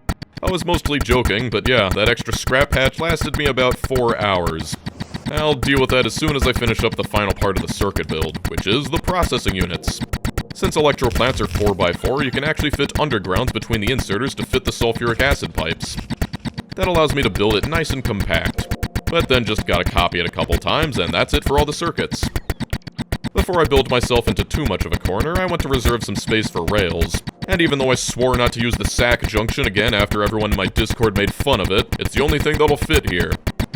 Oh yeah, I should probably mention that I've had this icon flashing here for the past 5 hours because I accidentally jettisoned something onto Fulgora's surface and there's no way to get it remotely. Unluckily for us, Fulgora managed to squeak out just enough electro plants to finish the circuit build, so now I've got an excuse to put off going there and fixing it. Beyond the circuits, the other great reason to use molten metal on Nalvis is for the improved low-density structure recipe. Technically, it takes 25 plates worth of molten copper compared to the 20 plates of the usual recipe, but that's immediately countered by the bonus 50% productivity. Just like on Vulcanus, once I've got the pipes filled, it's just a matter of plugging in the plastic. If it wasn't for the limited availability of water and oil on Vulcanus, I'd be tempted to move my whole base there. Because of the pipeline length limitations, I'm making another couple stops for molten iron and copper, which will supply most of the real base. Obviously, I'll need some stops to drop off plastic as well, so once again I can use the majesty of elevated rails to avoid needing an intersection. I don't want to spend too much time because this video is already long enough as is, but this base is going to be a whole lot of redesigning things with the new buildings in mind. For example, I can turn all this molten iron into all the components necessary to make engine units on the spot. I know I have a bit of a reputation for just skipping over most of my builds, but really 90% of them boil down to 2 belts, 2 inserters, and 1 output just copied in a line. As always, the best part is copying it as many times as necessary. With nothing but this one pipe, this build will print engines. With how great the foundries are, there is one thing that we need electric furnaces for, and that's stone bricks. But the demand is pretty small, so this relatively minor build here should be more than enough. It is nice to fill out these disciplined spaghetti-type bases. I'm really excited for how well these rails will allow me to build compacted designs in future runs, so this one is kinda like practice. I'm going to put in a couple more fluid stops for the molten metal, as well as another stop for stone, because apart from making bricks, it'll also be used in rails. I've got the bricks nearby because I'm going to put purple science here, but for that I'll need a ton of steel. And by using the power of foundries, I can make what used to take hundreds and hundreds of electric furnaces just in this small footprint here. But then I get distracted and start making batteries. You know how things go. I'll feed these with the same sulfuric acid that the processing units are using, and unlike most of my builds, this one's going to feed from the central belt and output to the outer belts. Okay, the electric furnace assemblers are pretty straightforward since I've already got the advanced circuits all planned out. Hope it's not too hard to follow with all these empty belts, but I'm not going to be prepared to turn this thing on until it's done. I'm going to need tons of rails, but fortunately you can make iron rods directly in foundries as well. It ends up a little awkward because I had to fit the foundries making the rods on the other side of the rails, then combine those with stones from the train, but it'll work. The only ingredient I'm missing now is productivity modules, but we've already got enough green circuits and advanced circuits, so all I've got to do is pull them off the circuit bus. Also, they can be made in electro plants, which is great. All of this has been to support 40 Tier 3 assemblers of purple science. Even without any modules or beacons, that's around 350 science per minute. But the build's straightforward, so moving on. The next science to be rebuilt is yellow science, and while I've already got the LDS and processing units, I'm missing the robot frames, so here's the electric engines they take. This is a neat little trick where I can put the circuits on the outside of the belt so that I can use filtered splitters and then feed the finished engines directly onto the belts, since frames and electric engines both take green circuits. Those will also take some of the batteries I've already made below, as well as some steel. I've got loads of molten metal lying around, so I can just slap down foundries wherever they'll fit, seeing as they don't take much steel, at least compared to rails and furnaces. Then those will feed directly into the yellow science. I'll worry about routing the belts later, because I want to put down some more weird rails. Why not just go right over the top of the purple science? Blue science is weird because it takes way more assemblers than every other science to craft. The ideal ratio for this would be 69, but I'm making 72 instead because this is a strict no funny zone. I've technically already built everything chemical science takes, it's only a matter of getting it there. The advanced circuits and engine units are easy, but the sulfur takes its own train, which I'll fit in right here and run between the assemblers. Then there's the red science, but that's so easy it hardly warrants mention. Since I've got all that delicious metal juice nearby, I can just siphon off a bit from the LDS build, and with only 4 foundries, make enough to supply the entire science build. After that, I've got green science left to sort out. It's actually one of the more complicated ones because I can't just make the whole thing in foundries. I can make the belts, but the inserters still need to be made in assemblers. The problem is that I still only need like 2, so it's in this awkward place where I need decent throughput, but not enough to warrant a proper build, so you end up with whatever this is. So ordinarily I'd say that I've finished all the sciences, then gaslit you into thinking military science doesn't exist, but in Space Age it actually has some major uses, so I've got to build that. Since it takes grenades, I'll need to stop for coal. I'll run a massive belt for the bricks later, but just these 2 wall assemblers will be enough for the whole build. You need 8 grenade assemblers for every 10 science assemblers, but the real headache is the ammunition. Just like the red science, I'm going to borrow fluids from the LDS build and then use it to make the iron, copper, and steel plates that the ammo needs. And I am really liking how I can just put these foundries underneath the rails. It makes the recipe icons look a little bit weird, but what can you do? Seriously, compared to the other sciences here, military took the most effort, but finally the yellow ammo, steel, and copper plates can go into making the red ammo. Also, I completely forgot that grenades take iron plates, so I fit some foundries in this space for that as well. But hey, that's military science. All the sciences actually, at least the ones on Nalvis. Pretty much the only thing I'm missing at this point is a stop to drop off the rocket fuel, but after that I finish routing all the belts for every single science pack, and I'm done. Since I've got LDS, fuel, and processing units, here's where I'm gonna stage all my rockets. It's great because whenever I feel like I need more, I can just paste a couple more silos. I hate that this iron patch is here, uglifying my base, but that's life, I guess. This is where I'm going to put the landing pad, but you can only have 1 per surface, so I can't place it until I make the move official by deconstructing the one in the old base. I've built this abomination to help visualize where I'm going to put it, but these inserters will handle all of the extraplanetary sciences. 1 inserter per science pack is technically throughput limited to only being able to move 840 science packs per minute, but I doubt that'll be an issue. The thing that really makes this awkward is that I'm planning for a new laboratory building, but I don't have them yet, because that requires going to Gleba. At least that won't be far off as soon as I'm done. The last step is the key to everything, taking calcite from the landing pad and then loading it onto a train to be taken to the ore melting stations. That leaves the issue of actually getting the calcite. I don't want to use my existing Vulcanist ship because calcite is pretty bulky and that ship isn't really suited for constant back and forth, so I'm making a new one. It took me way too long to realize that the thrusters are flow-through and you can just do this to pass through fuel. Those extra thrusters will need more fuel production, but apart from being scaled up, this one's very similar to the other ship. I've decided to give it even more iron production because I want there to be a 0% chance of this thing ever breaking. I didn't really bother ratioing this thing out because this thing's really just intended to be a flying brick. Because of the range of the guns, making them overshoot the width of the ship by too much means that they'll just waste ammo shooting at things that weren't a threat anyway, so don't go crazy with them. There's also this relatively obscure mechanic where if you don't fill your thrusters all the way, you can actually make them more fuel efficient. And if you can keep them at 80% full, you're still gonna get max thrust. The only problem is that it's difficult to actually throttle the fuel input. Best thing I came up with was a clock that pulses the fuel pumps, but it's not perfect. If only you could control the flow rate directly via circuits, but there we go. I'm hitching along for the ride because I've actually got to set up the calcite rockets. With the game officially updating to 2.0, I get to watch the brand new landing animation.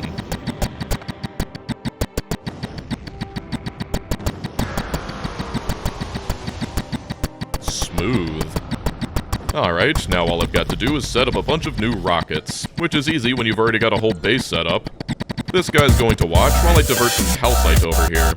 Unlike the other rockets, I'm going to load them directly with the calcite. If you don't like relying on logistic spots, rockets that are filled preemptively will still launch automatically when something with that request appears in orbit. After over 7 years, it's weird seeing the new 2.0 rocket sprites. While I'm here, I figure I might as well deal with my impending coal problem. The patch is almost dead, so I've got to expand to a new patch. The only problem is the demolishers loathe rails, and the only other coal patch is all the way over there, so I've got to do some more worm extermination. At least I get to see the new death animation, but there's more. The worm covering the actual patch is of the medium variety, meaning that they've got way more health and way more regen. Also, I just instantly explode. It's definitely a bit tougher than the small ones. Clearly, I just didn't have enough guns. There we go. Now I'm free to plunder his territory. It's even got a tungsten patch for later. Like I said, this stuff is vital for making the science and the rockets, but I'm not going to bore you with the complexities of setting up the stations. It picks things up and puts them down somewhere else. What do you want? But I will mention how much I love being able to plan out a massive squiggly line over the lava with one click. If only they could invent rails that had power poles built in. But this is just another simple two-way rail line with a small waiting bay so that two trains can cycle without getting stuck. I feel like this is exactly what the devs had in mind when they made elevated rails. And now I can return to Nalvis with all my calcite, safe in the knowledge that Vulcanus won't run out of coal for another 100 hours. I wish I could start up the base right now, but that would cause my power grid to explode. The octagon of power is nice, but it's not nearly enough. I used to have that tileable nuclear blueprint, but it's outdated now, so I've got to make a new one. Unlike last time, it doesn't take me 3 hours to do it, and that's because the new fluid mechanics mean that I don't need 12 separate water and steam pipes. This is still technically tileable, but I think it'll break if I stack too many steam turbines in a row, but I shouldn't need that much power. Let's say one last goodbye to the old square base. This wasn't a segue to turning it on, I've still got biters to deal with. I spent literally 1 hour trying to roll for a rare tank just so that I could fit 2 more exoskeletons in its equipment grid. Was it worth it? You tell me. Now I've got to work on my cuck box, and the most economical way to do that is with rows and rows of flamethrowers. I also need to include roboports so that the bots can automatically repair the perimeter. And with the new update, I won't need to worry about placing them so far out because the bots don't get stuck in infinite loops trying to cross vast distances without coverage anymore. Also, I don't need to place radars anymore because roboports give vision in the radius. I forgot about it, but the new pipeline length limitations make surrounding yourself in one giant flamethrower wall a little bit more annoying because now you need to stop every few chunks and add a pump. But after an eternity, I've completely sealed myself in. Like the video if you agree that mech armor should have increased melee damage. Okay, trains need fuel, but another amazing thing that the devs added are these train interrupts. I imagine you could do a lot more with them, but most simply, you can make it so that if the train runs low on fuel, it'll interrupt its usual schedule and head straight to the fuel stop instead. Now I can have one fuel stop instead of needing to put requester chests with fuel at every single train station. What'll they think of next? Alright, after 10 squintillion years, let's finally get this ball rolling, okay? I just love the way the sound changes on elevated rails. There's the first of many lanes of iron, but then it's back to the mines. Then I'll do one for copper ore. It immediately detects that it's low on fuel, and because of my genius planning, it needs to take the most circuitous route possible to get to the fuel stop. But at least you get to see all of my beautiful work. By the way, I'm really glad that they added in the hotkey to hide all GUI elements, because I used to need a mod to do that for my videos. It's Control-Shift-F4, and make sure you don't accidentally hit Alt instead, because that closed my game. I'm ready to bulldoze the landing pad at the starter base and give it a new home. And as soon as it's down, I can set a request for calcite and watch as it rains down from the heavens. By the way, cargo bays are necessary for increasing the number of deliveries that a pad can receive at once. After all that, it's just a quick train ride to the foundries. Seriously, there is just something about these elevated rails that is intrinsically satisfying to watch. I can just sit here all day, and so I will. But before long, the calcite has arrived. I probably should have loaded up all the stations with ore beforehand so that this would have looked even more impressive, but Well, no time like the present to start, and this is when it's really convenient to blueprint your trains. They're running around like ants. This is the reason I wanted small trains, but even with this, I don't think that the elevated rails were truly necessary.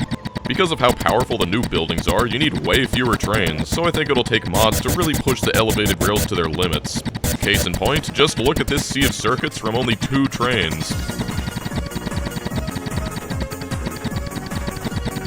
And for the rest, we'll just need a little plastic.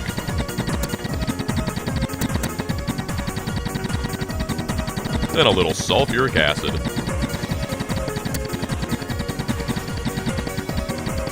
Okay, so I completely forgot to build it, but I also need some lubricant, and so I'll just tack on another random station over here.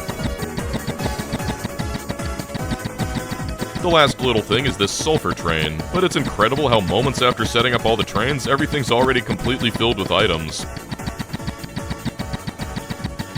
All the science is sciencing, and this whole build is finally online. But of course, it's not a real base unless it has concrete, so I've got to set up even more foundries. I'll just borrow some of the molten iron and bricks nearby and start collecting that stuff while they finish off the base. The moment the rocket fuel train pulls in, I can start building my rockets. And just look at all that beautiful science on the belts. I've also added the requests for the extraplanetary sciences, and those come pouring in soon after since all of my ships have just been chilling in orbit. It'll look even better when I finish the other 3 science packs.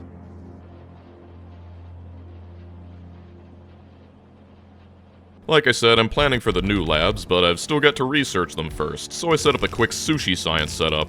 It's incredibly simple, just reading the contents of the belts and subtracting that from a bunch of constants.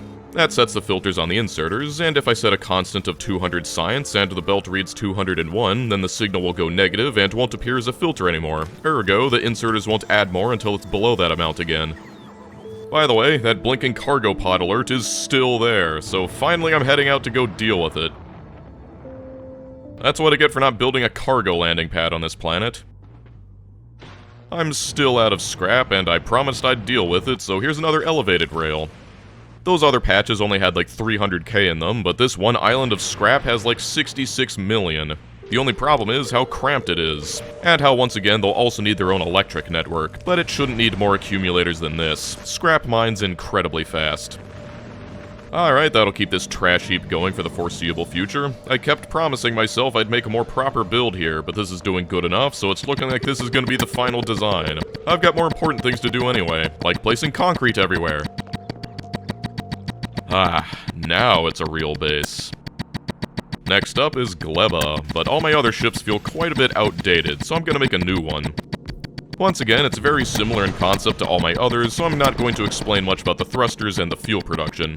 But unlike the Calcite Cruiser, I've remembered that I can actually just use foundries in space. The one downside is they're quite power hungry, even reduced 80% with efficiency modules, so that's why I've started spamming solar panels at the square base in hopes for the rare ones. The other downside is that they need calcite, which I can't get from space, but I can just bring that up from now Well, foundries and other support 4 plate foundries, and that's not to support 10 assemblers working non-stop. Like this, but I want to. After that, it's basically done. I'm just waiting for my gambling machines to make more rare panels. Also, it really helps when I realize that you can make solar panels and accumulators in electroplants. But without further ado, we're off to Gleba. And it's really satisfying watching your ships fly off for the first time. Anyway, here we are, and you may have heard many things about Gleba, and I'm here to say that they're all absolutely true. Gleba is a beautiful planet, and everything revolves around bioprocessing. There's no coal, iron, copper, or oil to be found anywhere, and if you want to make iron and copper ore, you need to breed bacteria to get it. It's the most unique planet, and probably the hardest of the beginning 3, so to make it less painful, I've shipped in an entire nuclear reactor. It crashed my game when I tried to paste it, but after the next update, it didn't explode, so hooray! Also, I love how you can just place a blueprint in the logistics requests and it'll automatically set it to request everything necessary to build that blueprint. Stone is the only natural resource, and some things here take landfill, so I got this mining drill making some. Pretty much everything else comes from these jelly nut and Yamako plants you can find. The only problem is, they go bad and turn into worthless spoilage if you wait too long, and that's the core of the challenge on Gleba. You can turn them into jelly and mash respectively, and you can combine those into a biochamber to get bioflux. Except the biochamber takes nutrients to run. You can get nutrients from pretty much everything here, but bioflux is the best at it. I've also handcrafted one earlier, but I'll need more, and you'll never guess what that means. Gleba also has hostile natives, and the pentapods probably don't appreciate me blasting apart their nests, but I need their eggs. With pentapod eggs, I can make even more biochambers. It's a beautiful cycle. This planet is actually fairly new to me, because it's completely different from how it was at the LAN event. Back then, you could just mine iron and copper from the ground in really tiny ore patches, and instead of making bioflux, made something called jelly yum, with bioflux being something else entirely. Basically, what I'm saying is, I can't pretend to be more competent than I am, but the key to all of this are these plants. You can pick them by hand, but this is Factorio, so of course you can automate it. These new agricultural towers will cover an area and automatically harvest any plants in its range. The problem is, once they've picked them all, they don't come back. That is, unless you supply the seeds, which I'll bring in via logistics robots because I am lazy. Alright, I got my balls and my nuts. It should be straightforward to turn them into a mash and then bioflux, right? Wrong! In order to do that, I need to fuel the biochambers with nutrients. The problem with nutrients is that they can go bad, and that means I'll need to keep this thing constantly topped up with new nutrients as the other ones are consumed or spoil. The issue with that is that they can spoil on the belts, and if you're not constantly moving stuff around, you'll end up with your entire build clogged up with spoilage, so the nutrient belt is going to be circular. The Yamako mash is about 1-to-1 for bioflux, but one jelly chamber can feed 3, so while the mash directly inserts, the jelly is on its own line. Compared to the whole fruit, which lasts an entire hour before going bad, the jelly and mash will rot in only 3 minutes, so the less time from chamber to chamber, the better. And that's because the final product inherits the freshness of its ingredients. Also, I haven't had time to mention it, but we can get rid of this spoilage by turning it into nutrients. I know it sounds backwards, but 10 spoilage can make 1 pile of nutrients, starting out at 50% freshness. Mashing stuff also makes seeds, so I've got some provider chests holding onto them so that the bots can bring them to the farms to make even more fruits. Look at this doofus. With just this, we're already halfway done with the science, but the pentapods aren't going to be happy when they see the next step, and that's because we need to breed even more eggs to turn into science. 1 pentapod egg will turn into 2 if you give them some nutrients and water. They take a good amount of nutrients, but fortunately bioflux turns into 40, so I'll just use that. One thing I did mess up with was I built more egg breeders than I could support because I forgot to take into account that some of the nutrients will need to go into fueling the chambers themselves. Because it takes eggs to make eggs, it's important that you also route the output back in as input to continue the cycle before sending off any excess to be used for science. Eggs and bioflux is all it takes to make the science, and I built twice as many science assemblers as I can support because I screwed up again and didn't realize that the eggs per second of the machines doesn't count the half that I need to send back. Also, just like everything else, these eggs can spoil, and when they do, they try to kill you. That's not even the worst part. It's that if I run out of eggs, the entire process will stop and require manual intervention to restart. To solve this, I have created a genius device. It's a heating tower that burns things and turns them into heat, but I like to call it the Orphan Obliterator 9000 because it ensures that eggs will always be cycling even if the science gets backed up. You know the best thing about all this? The science can spoil too, and it gets less and less effective as it starts to rot, so you really want to constantly keep this process going. Remember when I said that you need to cultivate bacteria to make iron and copper? Well, we're not going to be doing any of that, because that's only relevant if you aren't going to be shipping in everything from outside. It makes me feel a little guilty for leaving Gleba out hanging like that, but with how powerful my Nauvis base is, it's the economical choice. Also, making things on site means more farming, and that means more angry natives. Actually, more like hungry. Anyway, I'm just going to be bringing in steady shipments of rocket components and other supplies. My farms can't keep up with this production though, and while I've got the seeds, I just don't have enough arable land. I can solve that by placing down this artificial soil, which used to be way more annoying to craft, and I complained specifically about that, so feel free to thank me. Also, I complained a lot about the farming, so thanks to me, the yields of each plant were cut in half, meaning that you need to produce twice as many spores to get the same level of production as before, and thus incur twice the risk of attack. You're welcome. I also double up the bioflux production. This thing isn't the prettiest build, but it's functional. Let's just say that I'm saving building a proper Gleba base for future challenges. It's not that I necessarily want to be off this planet as soon as possible, it's just that I'm really excited to get back home with all this new science I've made, and I've got to leave before it all rots. Back on Nowvis, all I've got to do is add agricultural science to my sushi belt, and my delightfully deliquescent bounties are ready for research. There are several powerful technologies behind plant science, but the one I want the most is biter captivity, and it's about as crazy as it sounds. But to make the capture rockets, I need 20 bioflux, so I've got to set up the shipping for that as well. It lasts like 2 hours, but much like us, it all rots eventually. While I'm placing more concrete, I'll also point out that I'm researching rocket turrets, because they're very important. But moving on, it's time to capture some biters.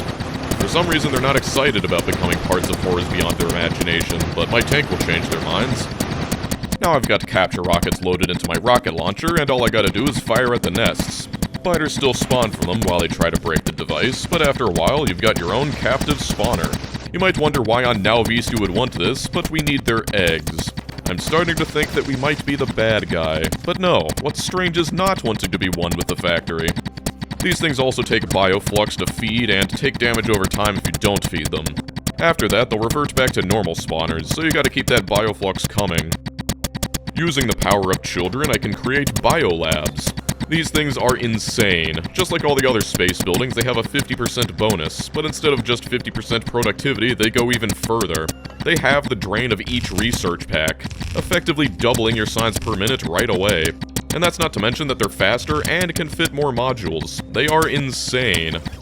I've got the agricultural science on its own belt because, again, it can rot, and it's easier to clean off rotten science if it's not mixed in with something else. There is one major downside to biolabs, however, and that's that they don't go zippy-zap and they're not compatible with the Disco Science mod. They're good enough to make up for those downsides, but it's really close.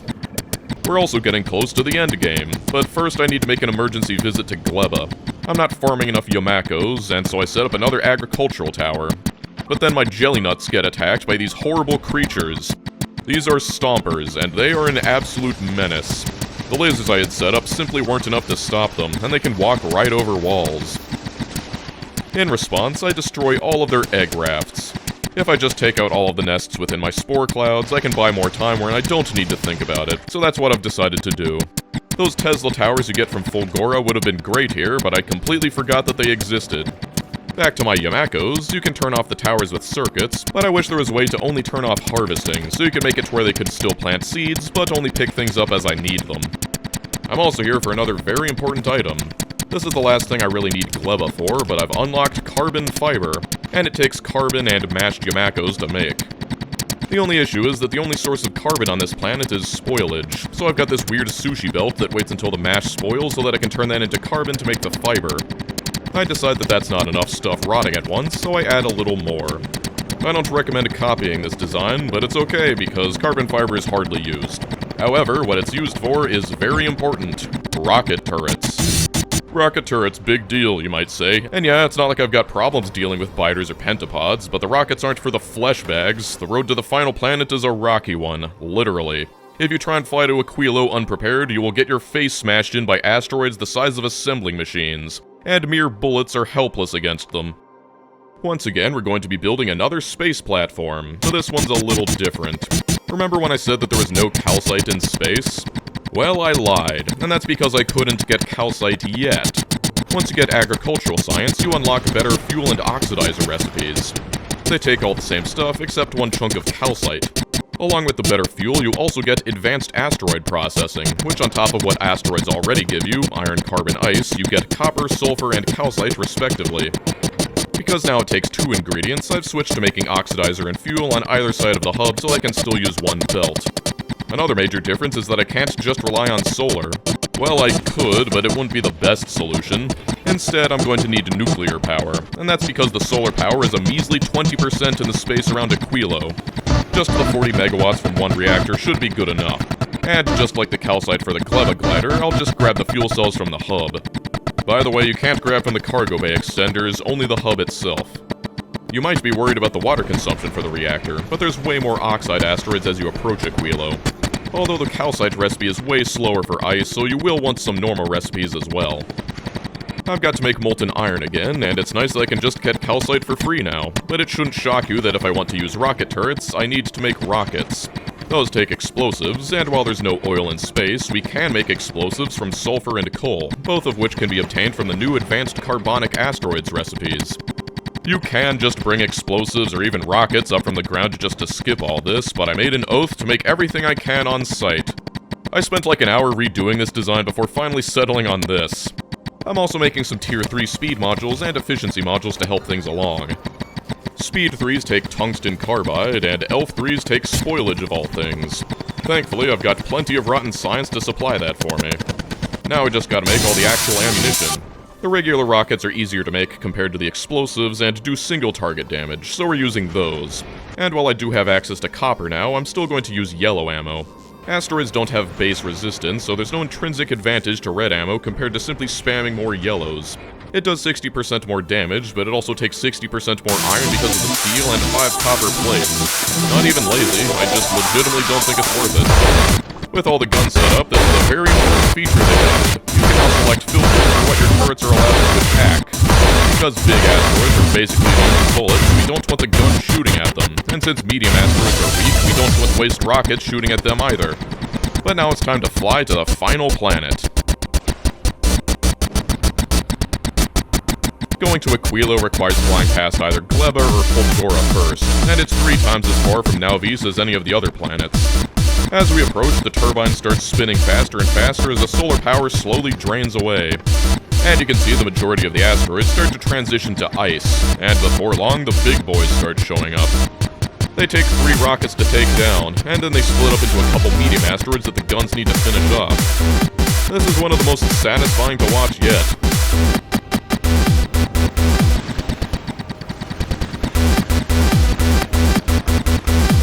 But everything's been leading up to this. Welcome to Aquilo.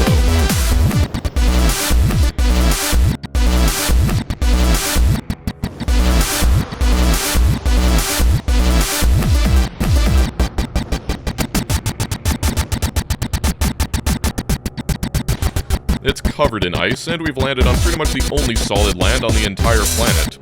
See that ocean? That's not water, that is liquid ammonia. And the mech suit really comes in handy in this place. On Gleba, Vulcanus, and Fulgora, you can start a base from nothing, but on Aquilo, you are required to ship in pretty much everything you intend to build. There's 2 things you need to know about Aquilo, and that's that you can't build on ice without using concrete first, and that all of your buildings are frozen and don't work. Pipes, belts, roboports, you name it. And in order to make them work, there needs to be an adjacent heat source. Right now, I'm going to be using a nuclear reactor as a space heater, so that I can separate the ice from the ammonial solution that I'm pumping. You know how solar is 20% in space? Well, on the surface, it's only 1%. If you look at the panels, you can see that they make 960 watts. Yeah, watts. The only other thing in this game measured in watts is the idle consumption of inserters, so this one solar panel at peak efficiency can support 2 fast inserters merely existing. But if you wanted them to move at full speed, you need at least 15 of these for a single yellow inserter. However, as tiny as that is, it's still enough to slowly run this chemical plant. What we're after isn't the ammonia, it's the ice, and that's because as soon as I can melt it, I'll be able to use that water to power some steam turbines. A single steam turbine will output about 6,000 times as much power as a single rare solar panel, so it should be obvious as to why I'm doing that first. The nuclear reactor can provide its own heating as well as power. The goal here is to make the science, just like everything else, but getting there is a little special. This island is very restricting, and so the first thing I want to do is get a good supply of ice platforms. It's a simple combination of ice and ammonia, which you'll get from simply processing ammonial solution. But actually routing the heat pipes is the main challenge here. Needing to fit in heat pipes next to everything forces you to completely rethink how you approach the game. You'll be leaving a lot more gaps between buildings and to do a lot more cursing about all the tiles that pipes take up. I should mention that I absolutely love how good the frozen buildings look. It's a shame that they only show up when something's gone horribly wrong. So, about actually heating this whole thing. I could just keep using nuclear reactors, but we can simply burn things instead. There's oil on the planet, but making solid fuel the normal way would take a bunch of water. Luckily, we can combine crude oil and ammonia to make solid fuel instead, and then use that to feed into the heating tower. You get heating towers on Gleba so that you can incinerate waste, but this planet is the real use for them. Making ice platforms creates excess ammonia anyway, so you're intended to heat it like this. These ice platforms are basically the same as landfill, and completely necessary if you want to build beyond this tiny landmass. I forgot to record it, but I made an even better, tileable design for making even more ice platforms. And it's about time I mentioned that due to the extreme temperatures, the robots experience some difficulties. They burn about 5 times as much energy here as any other planet, and so building even this one little thing will drain your suit's batteries like crazy. Upgrading your suit's quality might be a good idea before coming here. Now I'll add on some more power to my janky reactor. Don't worry, I'll replace this thing eventually. Extending the pipes stole all of the heat, so it's gonna take a while for it to warm up again. My ship is constantly making trips back and forth, and this is why it really pays to make a good, robust design. I should have automated the supplies a lot more formally with logistics groups, but hey, I'm still new to this. So on our path towards science, the first thing we need is raw lithium. You'll notice that I'm planning it with cryogenic plants, even though that it can be made in chemical plants. But this is where we unlock cryo plants, so there's no sense in making a design that'll be outdated in 10 minutes. That goes into furnaces to become lithium plates, but another thing you'll notice is that it takes a holmium plate. If we want science to flow, we will need constant shipments from Fulgora, but that isn't so bad since Fulgora is on the way to Aquilo anyway. It's almost like they did that intentionally. Most of my time is spent trying to wrap my head around the heat pipes, and so far it seems that the answer is lots of long-handed inserters and underground belts. I want to make a good tileable design so that I can expand it to meet demand. Time to actually make the cryo plants. They do take lithium, but there's raw lithium in a few of the icicles you can harvest, so that'll get you started before you can automate them. They also take superconductors, which once again are shipped in from Fulgora. I still have some tweaks to do, but I just like looking at it while it's frozen. The other ingredients are ammonia and lithium brine. We know how to get the ammonia already, but the lithium brine comes from the ground in places like this. The game always spawns a patch not too far from your starting location, so it's not too difficult. The hardest part about it is just bringing heat pipes over to this island to thaw the pump jacks. For the ammonia, obviously I've just got to process the solution, but this time it's the ice that we'll have too much of. A lot of it will go into powering the base, and some of it is used in a later process, but we'll still get way too much of it. The solution is, well, I'll get to that later. What's important is that we make lots and lots of ammonia, because not only is it necessary in making lithium, it's also going to be the source of all the fuel that we'll use for heating. You really appreciate how quickly your bots drain when you need to move a whole build like this after not giving yourself enough space. Pipe logistics are a lot more restrictive when you need a big heating pipe next to them all the time. It makes them no better than belts, and I like how you can see the contrast between my clean, tileable builds versus all the nonsense I had to do to move the items between them because I didn't account for that in my designs. I've got a bunch of rocket fuel that I brought in to try and preheat the towers. The buildings consume heat slowly, and so it takes a while for that to propagate through the heat pipes. There's also this fluoroketone stuff that takes all those things we just made, plus fluorine. I tack it on right before the raw lithium. I also need to pull the holmium from the cargo pad so that I can make the lithium itself. Again, it's all become a bit of a mess, especially since I need to move water out and crude oil in. But before I go any farther, I need to make the actual nuclear reactor first. It doesn't need to be too huge, and so I'll be making it with 3 reactors. And I've always wondered if it worked this way, and indeed, building the reactor's offset does not give you the neighbor bonus. Also, it might be strange, but pipes carrying 500 degrees of steam still need to be heated. The reactors will supply the heating, and while it does reduce the amount of power I can get out of them because some of the heat is being used to warm instead of boil water, it's worth it for the reliability. Then I'll cover up the rest of that oil field with pumps so that my main build can create solid fuel. If you want to scale up this planet, you'll need to go really far with trains to find the other patches, but fortunately this will be enough. Okay, the only thing I'm missing now is that fluorine gas, and unlike the brine, it's all the way up here. Getting heat to this place to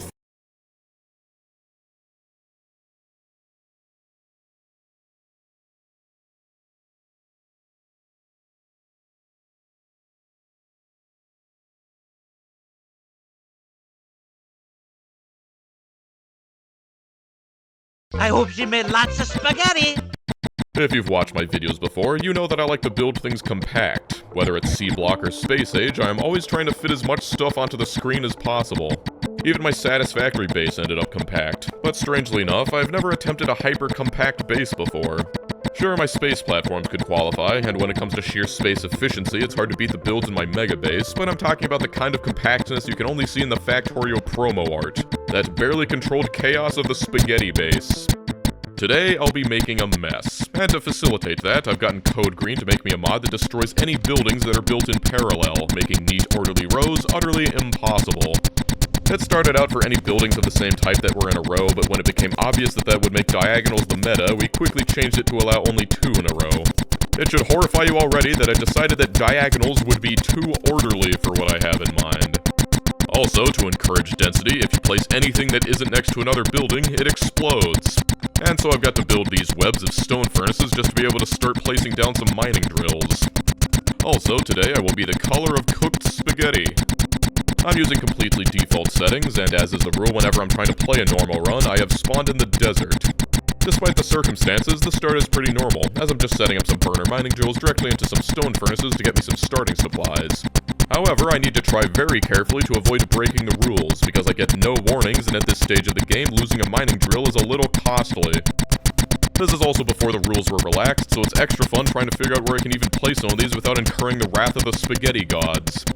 It's not much, but I've got at least a trickle of iron, copper, coal, and even stone. This isn't like your usual run where I would have slammed down like 30 of these burners by now, because even if I had that many resources, what would I even do with them? I did want just a little more coal though, and thanks to the rules I had to do this to avoid the wrath. I'd be surprised if anyone has used a burner inserter like this before. So, because I've got to build next to existing things, I've got to go back to the spaceship and start setting up the power for my labs there. These little chunks of spaceship can go, but the ship itself will be our core. I build this tube to get some water and then set up the first boiler right next to the ship, and that's because it so conveniently has 5 inventory slots, so I can just use it to carry some coal for the boilers.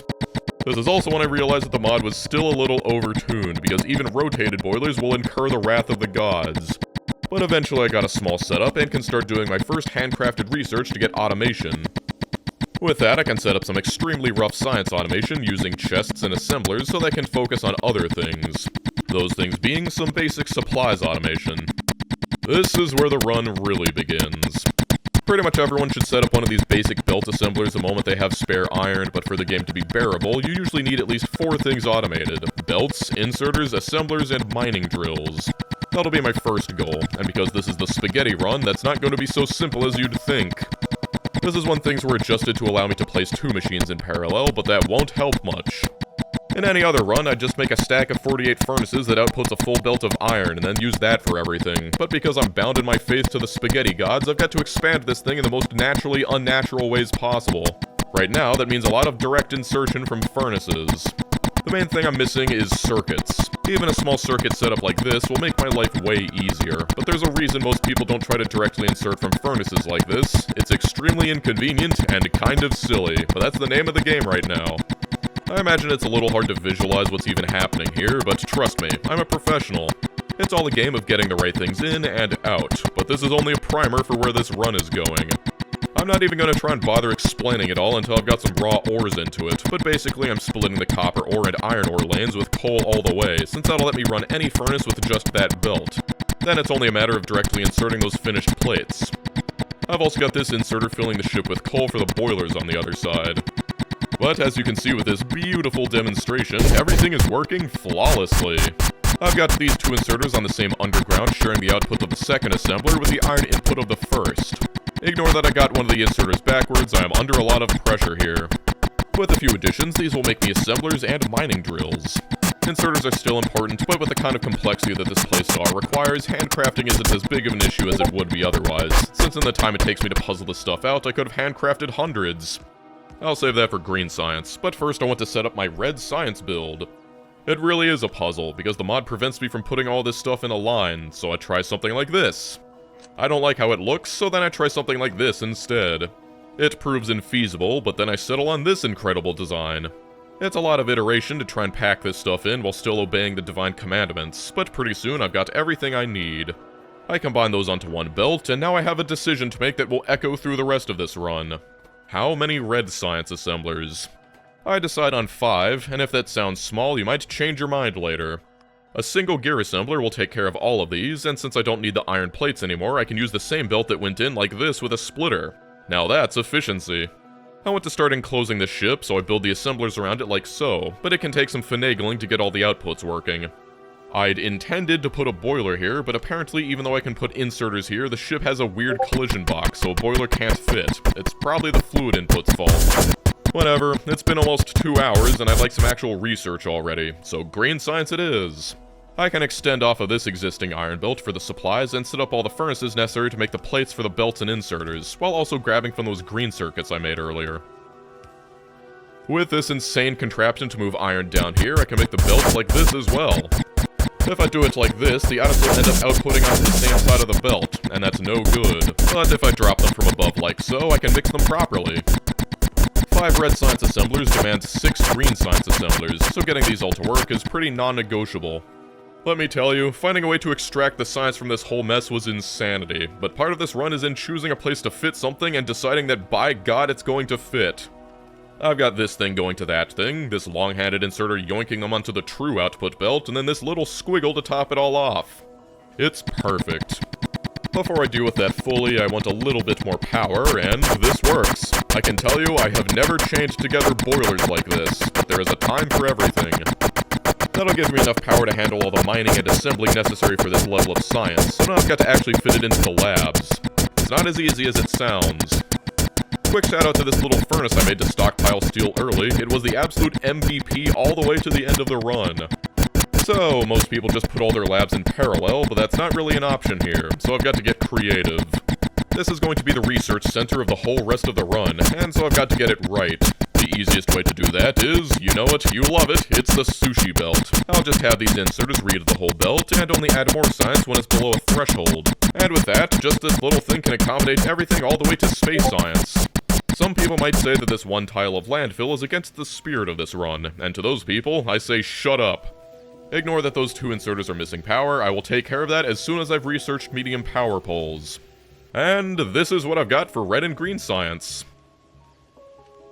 I should mention that, while I am trying to minimize it as much as possible, this isn't strictly about leaving no empty space. I considered it, but it felt kind of arbitrary, like, are lamps allowed, unnecessary turns and belts, suboptimal power poles? Instead, this base is more about growing like a tumor, and I'm proud to say that we have already subsumed the ship. Alright, I've got to finish out the mines to actually keep up with demand finally existing after 2 hours, but it's time for the next project. I better build this now before I get tempted to put it off, but I am in a desert, and so if I'll want ammo, grenades, and walls, I might as well combine them all. It's military science. I can make all the iron it takes off the main line, though I do need to be careful. With the ore split with coal like this, I've only got a maximum throughput of 7.5 plates, which is to say I can only feed 24 furnaces off this belt, and with this I've just about reached that limit. I've been building so slowly that all my pollution's been dissipating, but now that I'm actually researching stuff, the biters are taking offense. Even more reason to finish. Steel is a bit annoying to make because I've got to fuel the second furnace as well, but I end up with this thing. It borrows this coal from here, since I'll be needing it for the grenades later anyway. And don't be afraid to just use inserters to change belts like this. The red ammo will borrow the copper intended for the red science, and thanks to the piercing ammo buff, just this one assembler is all I'll need. The other one will collect all the ammo into a box for defense purposes. And since this is where I'll store all my ammo, it should be properly defended. This is when I realized that the walls explode when put in parallel too. I asked Code Green to fix it, but it makes me realize something. I love the way that these exploded walls add to the aesthetic. See, you couldn't get this perfection if I was trying to fill every square. Anyway, speaking of walls, I've got to make them. That just takes bricks, and it means adding stone to my list of resources. But since I've got this random belt of coal here, I can leech off of it for the fuel and keep the stone input clear for the brick output. If you keep the far side of the belt open, you can make compact setups like this. That leaves the grenades, but they're easy, and will insert directly into the science assemblers. I got an extra one just to fill a box. It's always good to have grenades. Now, those of you a little familiar in the ways of ratios may wonder why I've got 3 military science assemblers to 5 red science assemblers. You need 5 to keep pace, but the answer is, you don't always need military science, so building it at half capacity and simply stockpiling bottles in the thousands is perfectly viable. I just marry that with a red science belt, add it to the sushi science, and there we are. I make a few engine units so I can build my own car, and then I drive around taking out my closest neighbors so that they'll stop bothering me. This is default settings, so they will be back eventually, but I've got plenty of time. Even so, it never hurts to automate gun turrets. Before moving on, there is a very important resource I've got to set up. It's so important it gets its own iron supply. If you haven't noticed, I'm using a lot of underground belts, and more than that, when it comes to tight spaces like this, better belts doubles the throughput with the same footprint. This furnace array is the closest thing to orderly I've built so far, and the best thing about burner inserters is I don't need to worry about the power poles not reaching the center. Those will pretty much all go into gears, and I don't want to overuse gun turrets and walls as all-purpose filler in my base, but they do have a legitimate purpose. This is the kind of base where building the belt automation takes half an hour, but I managed to squeeze it in all pretty well.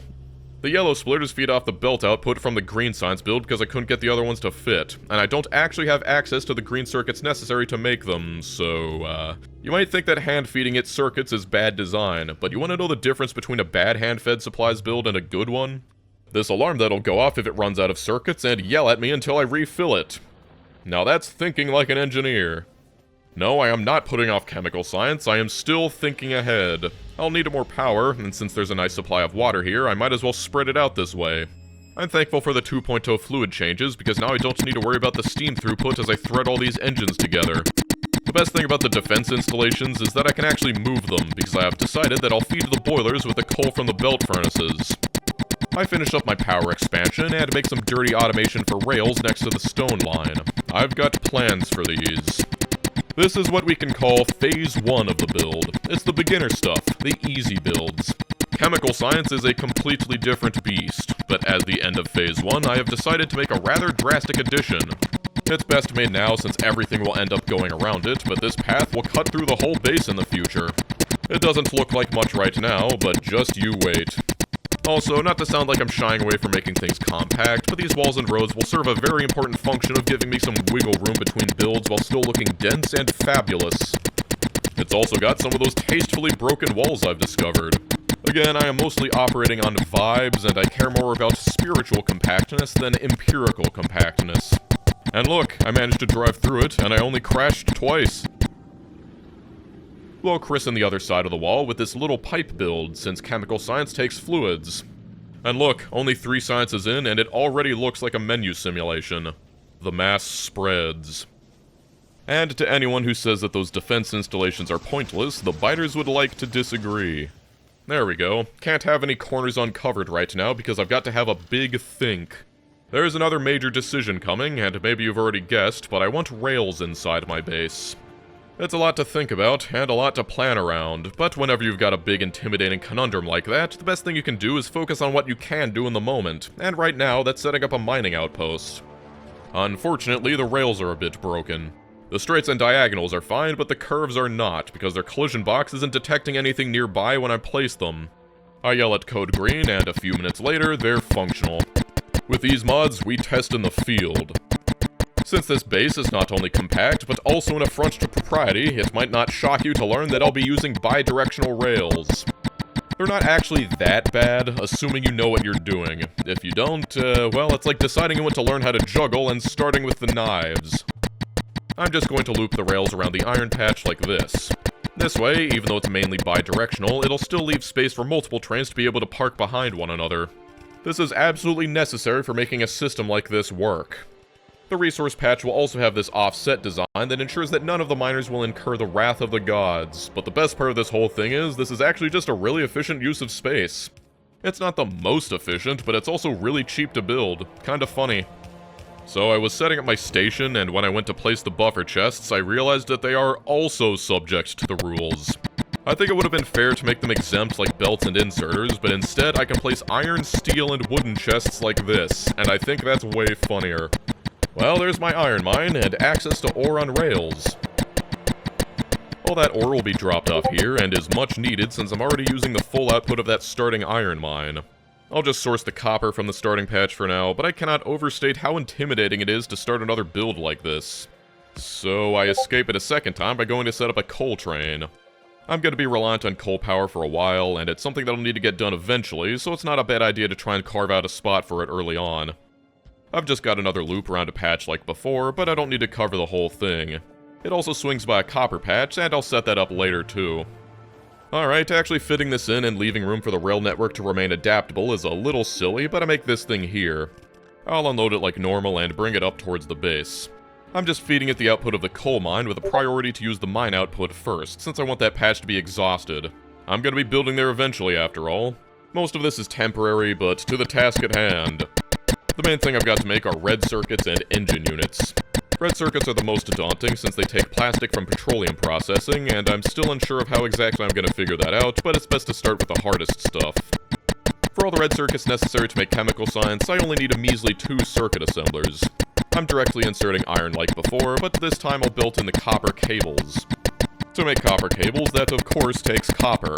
Again, in a normal run, I just make all the copper in one place and send it to where it's needed, but to get this sort of isolated spaghetti that I'm looking for, pretty much every section is made from base components. I'm also only making what's needed for the immediate product, so it's not like I can borrow off these builds later. I need 3 assemblers of copper cables, and they fit in fairly nice right here. I know it's kind of cheating, and I didn't need 3 inserters to meet this machine's demands, but it just looked a little bare. Anyway, those go into this mess up here, and I have never felt so accomplished making 2 assemblers of green circuits. I still need copper plates, and that means even more inline furnaces. There's just something about running steel furnaces in the middle of assemblers that really tickles me. It just feels so wrong, and yet so right. Regardless, for the roughly 10 red circuit assemblers I'll need, that takes about 2 cable assemblers, which needs about 5 furnaces to meet demand. You're gonna learn to love ratios. That leaves the plastic, and that demands chemical plants. Only like 1.1, but that still requires 2 chemical plants. I'm not building around speed modules because I've got some standards. Ordinarily, it would be difficult to put plastic production right next to the circuits, but since I'm powering all these steel furnaces on site, I can just borrow the coal they use for fuel to make the plastic. Obviously, that leaves the petrol, but we'll get there when we get there. That'll go on to share a belt with the green circuits, and that's everything to make red circuits. Don't forget the rule, no more than 2 in immediate parallel, and because of that, even though I've got the pretty simple task of making a bunch of the same item, I've got to make the build sufficiently wobbly. Outside of that, it's a somewhat standard build, insofar as it takes stuff off belts and makes red circuits. I only needed 10, but I fit in an extra assembler that outputs into a box. Since I'm building for close margins, it's good to have a nice little stockpile of those things always on hand. So that's taken care of, and so it's on to the engine units. I plan out the ratios with these handy display panels, and then it's off to work. This is where most of the iron ore is going, but the first step is to make it into plates. One thing that's quite cool is that I can use undergrounds to separate the coal off the copper line and isolate it. That's important because now I can use this whole line to supply fuel to the steel furnaces while still having room for the output. To make steel first also takes iron, and that'll run down below with its own set of furnaces, which also takes coal. But I can borrow the same coal from above and just drop it down with an inserter. Simply incredible. Unfortunately, there's a little empty space between the furnaces that I can't do much about, so I just litter some iron ores around so no one notices. That leaves the iron plates necessary for the gears into the pipes, but those sneak in really cleanly right here, once again borrowing the coal from that one line. It's a fairly significant iron demand, so I fit in another 4 furnaces, and I was careful to already plan around future rail lines, so I can't adjust it much, but to my shock, I actually managed to squeeze in 2 pipe assemblers right here. I had to use a little belt weaving, but that is snug. All the engines I'll need still take only 1 gear assembler, so mix that in with the pipes, and we're good to go. I know I said I'm trying to keep everything self-contained, but I have decided that I'll be making the engine units necessary for yellow science here as well. But considering it's been almost 10 hours already, that'll be a good 30 hours away at this point. That means I'll need about 14 of these things. They fit in pretty nicely though, and the genius of this design is that since it takes 3 inputs, I can cover everything with only 2 belts. The belt carrying the steel input can also accept the engine output. Inserters always drop on the far side of perpendicular belts, so surrounding the belts like this means that the lower assemblers can't output since they try to drop it where the steel already is. But there's quite a few shenanigans I can implement to circumvent that. It fits the rails pretty snugly here too, though I do need to finagle these undergrounds a bit because I've still got to get the red circuits through. There's a few empty spots, but I am reasonably happy with how this one came out. I'm definitely getting the hang of it now, but there's one missing ingredient: petroleum gas. But that's where these rails will come in. I've decided that I'm just going to put it onto a train and bring it here. I want things to be compact, and you can only unload fluid wagons when they're straight, so the best way to do this is with this pushing design. This way you can fit the train on all sorts of curves. I managed to squeeze it all in, and that'll supply the plastic plants, but there's one final ingredient. To make the sulfur in chemical science, it takes petroleum gas and water. Since I'm fairly close to the steam boilers, I'll just borrow the water from there and snake it in. That fits very nicely into the remaining space and shares the belts with the red circuits. I've got to make the rails a loop for now, but I'll clean it up later. That's roughly everything, and now I've got to simply make the chemical science. There's a beautiful little curve in the rails here that seems just perfect for it. Since I can't put anything in parallel, I have learned to really appreciate these natural curves, since they're the easiest to fill while still obeying the rules.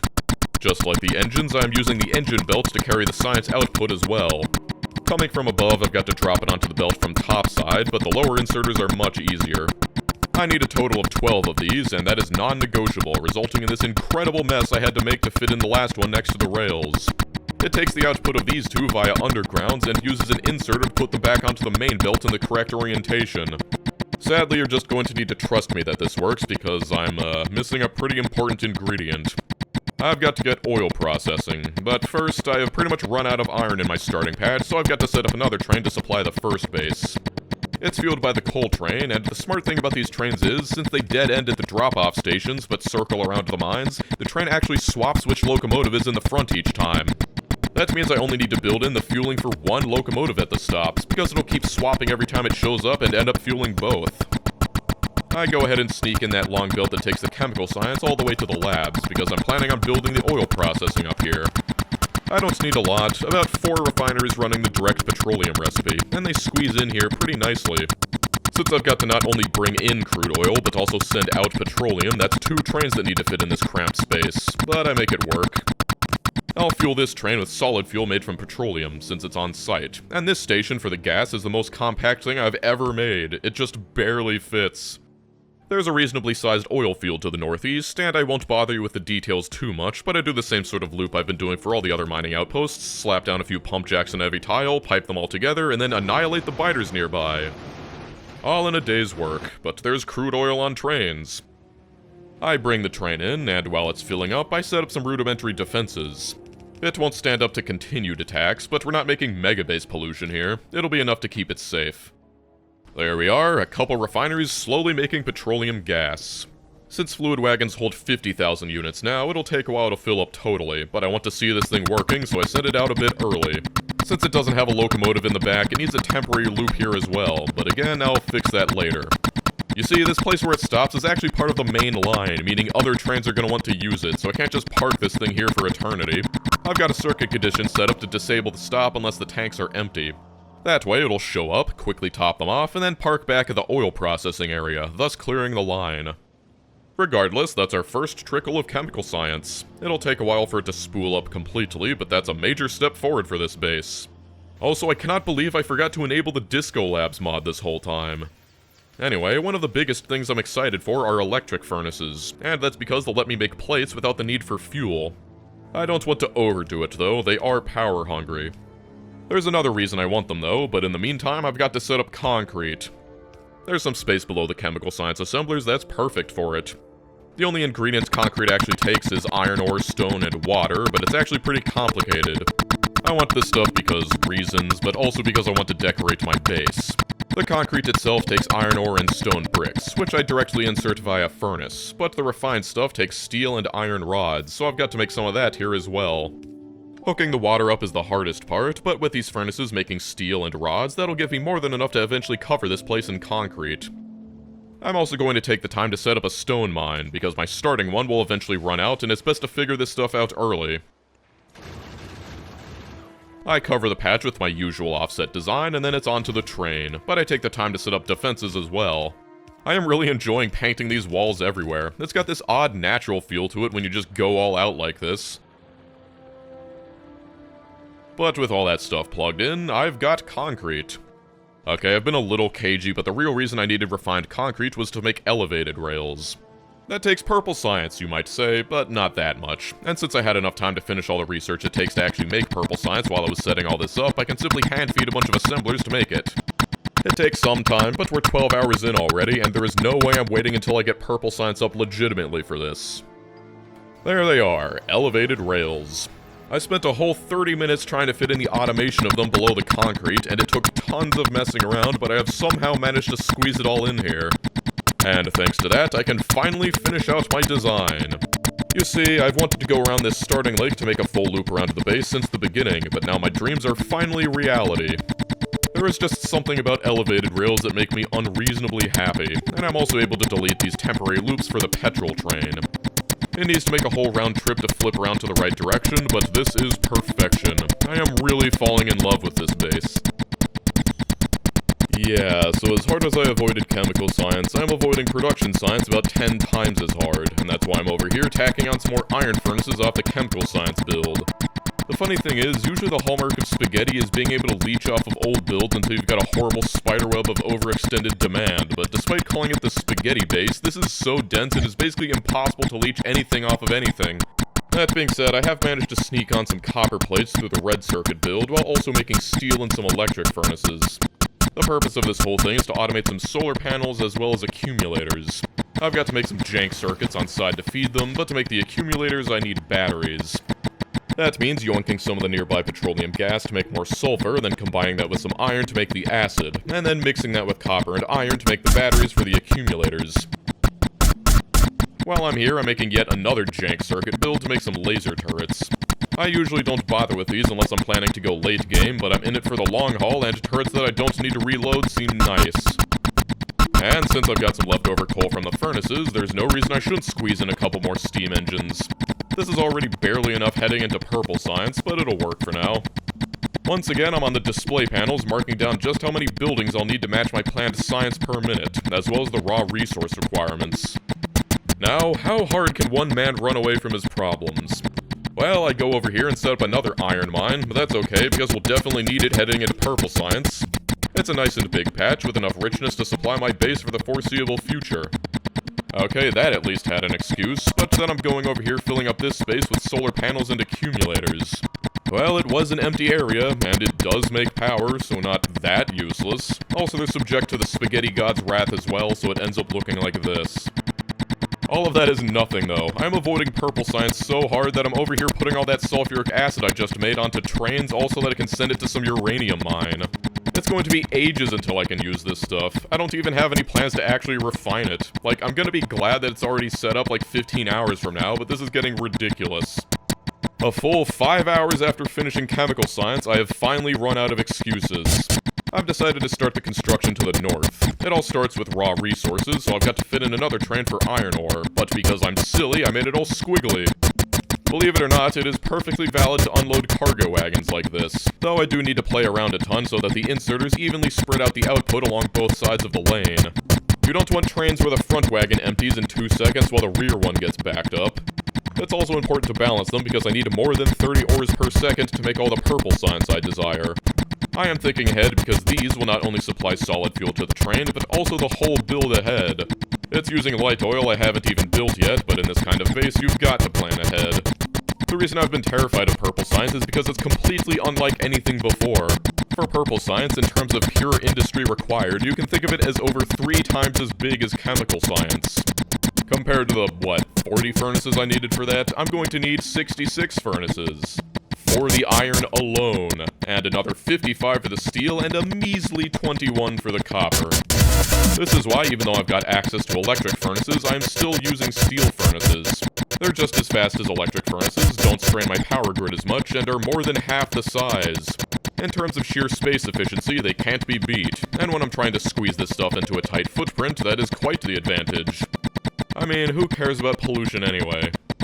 Though, my favorite part of this build is the random electric furnace I squeezed in because there wasn't any access to fuel where it was. I was able to fill this place up nicely, but it's not even close to what I'm going to need. Having the iron ore helps with the visualization, but I'd rather just get it up and running. That means building advanced oil production above. I've been afraid of this, and that's because when it comes to compactness, pipes are the devil. You can't get them anywhere near one another, but that's why I'll be using the cursed technology of the Unipipe to carry petroleum gas, light oil, and heavy oil all in the same pipe. I started out with this build, but looking at it, I suddenly decided I hated it and started over. My original design had a crude/water mixed pipe, but I decided to skip out on that. It'll take the crude oil from the same stop down there for the chemical science, but make it up here. I think it looks a little bit better than that other one, but there's just no winning with these refineries.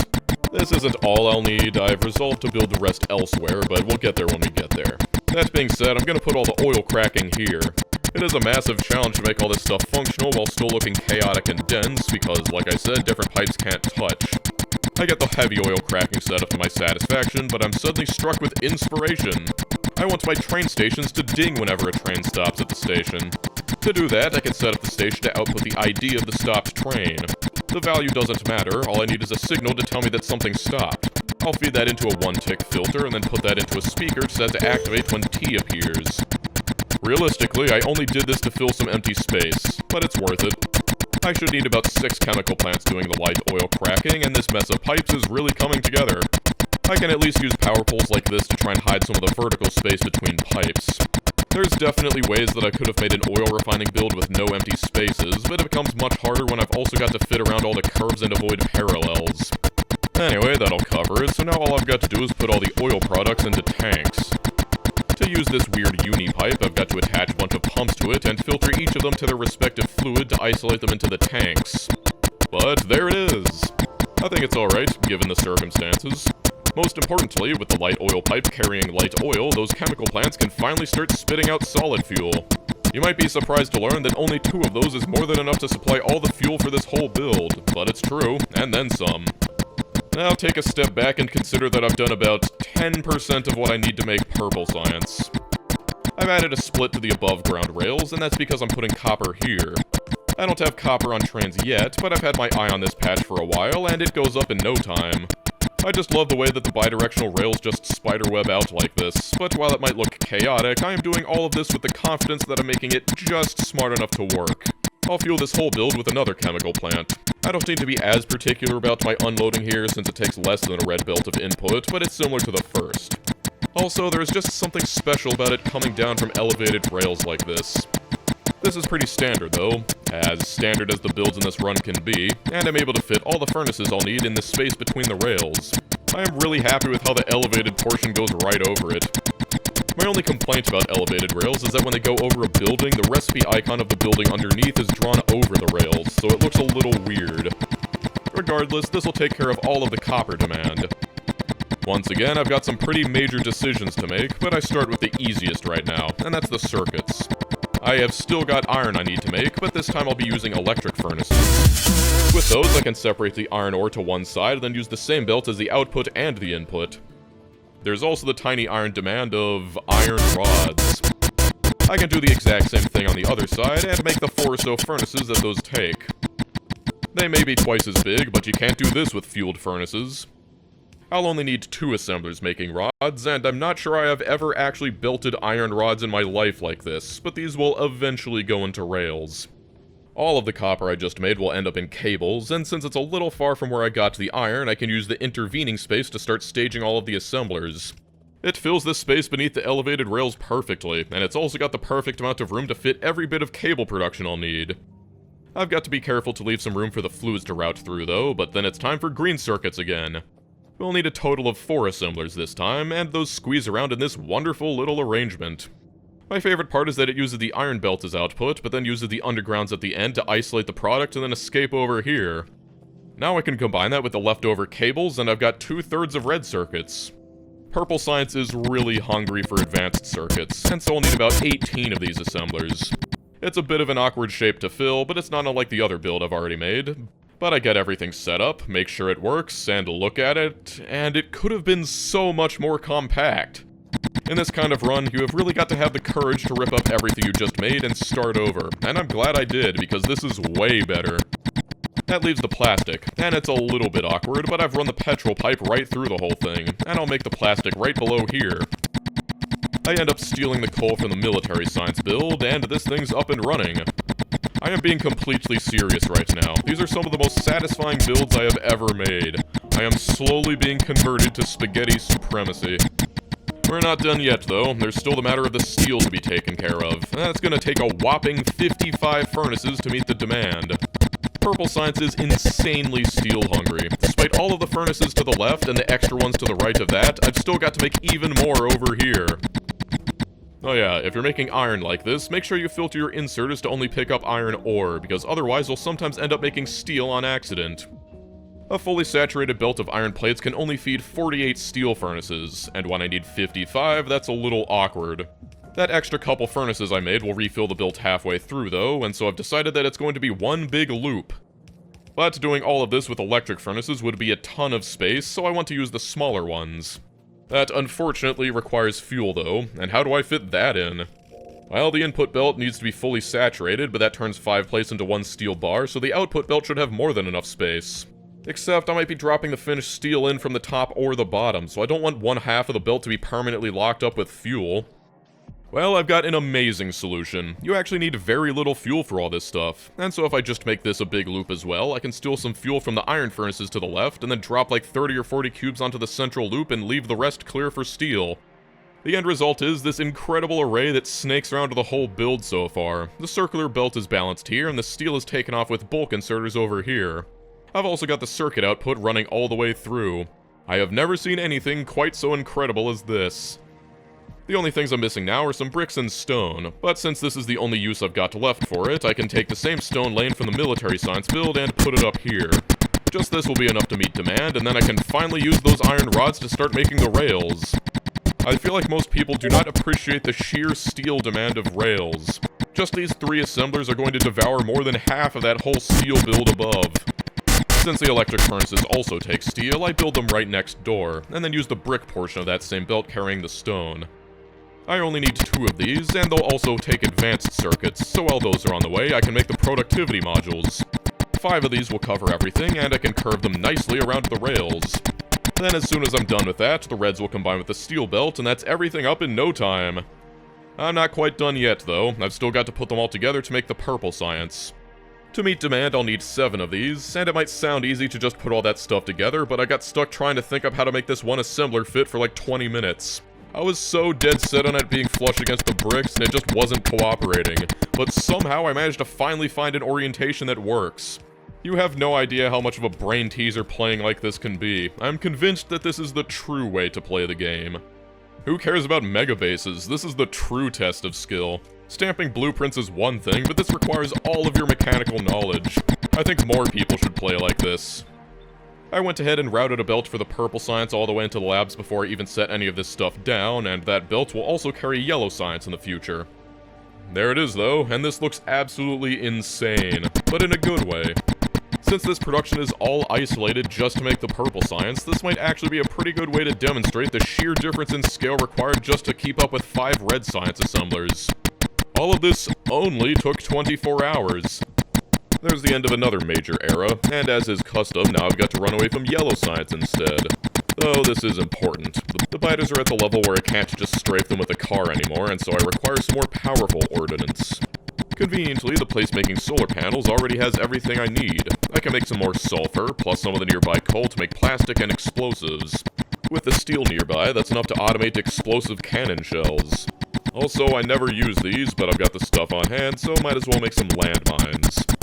I'm also making some jank processing units to hopefully get some power armor and exoskeletons up. Now we get to enjoy that rush of power that always comes with getting cannon shells up. I've also got some jank rocket fuel to make it go fast, and some jank electric engines over here for those aforementioned exoskeletons. Just a whole lot of errands I've got to do now that I'm in between builds, but at least I can research stuff with purple science now. Honestly, this doesn't get me too much, but at least I can make some beacons to fill in those empty spaces. Okay, so you might have guessed, but I've got some major power problems. The only reason that the lights aren't going off is because it takes so long to build stuff that this base is idle 90% of the time. However, I have planned for this. It's time for that uranium mine to shine. I'm going to be processing the uranium right on site. Some people think you need Covarex enrichment, but I am here to tell you that just this will be enough to power 2 reactors in perpetuity. That's enough for 160 megawatts. Which I won't be using, and that's because I think it's really funny to offset the reactors like this. Even though they're right next to each other, this completely negates the neighbor bonus, and so this will only make 80 megawatts. It's okay, according to my 5,000 hours of experience, this should be enough. I only need a total of 8 heat exchangers to totally consume all that heat. The nuclear fuel will be directly inserted from this assembler and recycled over there. My solution for all the excess uranium is to just put it all into a box and set an alarm to tell me whenever it's time to clear it out. It's enough storage to last for like 20 hours, so it's a perfectly valid solution. It also borrows the tiny amount of iron necessary from the purple science build. Making these reactors by hand is exactly why I set up that box to stockpile advanced circuits like 20 hours ago. Now all I've got to do is squeeze all these turbines into this space. The water comes from the oil setup, and I am surprised that this all fit. It's a very important piece of the base, so I make sure to decorate it accordingly. With everything set up, now I've just got to call in the uranium train. It'll take a while to get running because each of these only has a 0.7% chance to make enriched uranium every 10 seconds. But thanks to the power of doing this thousands of times, it'll on average make enough to keep these sustained. I actually get extremely lucky because before I've even made enough of the unenriched stuff, I've already got a bright green rock. Now I've just got to wait for them to heat up, and there it is, 80 megawatts of clean, constant power. To be honest, just squeezing an entire nuclear setup in the middle of the base like this is hilarious to me. You know, I have never played so slowly that the starting lake has actually unpolluted itself. Now that the reactor's paved, it's making everything else look bad. I've been putting it off long enough, so let's decorate a bit. I'm using stone path for underneath the rails and all of the walkways, while standard concrete will cover everything else. It is very fiddly to make it look right underneath those curvy rails, but it is worth the effort. For the refined concrete, I've decided that I'll put it underneath all the machines. It's subtle and it's very time-consuming, but I think it looks amazing. This is so much better. With yellow science coming soon, this stupid starting coal patch is still in the way, so I am waiting patiently for it to drain before building anything. In the meantime, I'm writing down all the requirements for this science as well. Much like purple science, it takes a lot of industry. While production science takes primarily iron, utility science demands mostly copper, and that's why I'm down here setting up another copper mine. It's a little further from my base, so I defend it extra well. There's also some more oil nearby, which I will definitely need, and so it gets a similar treatment.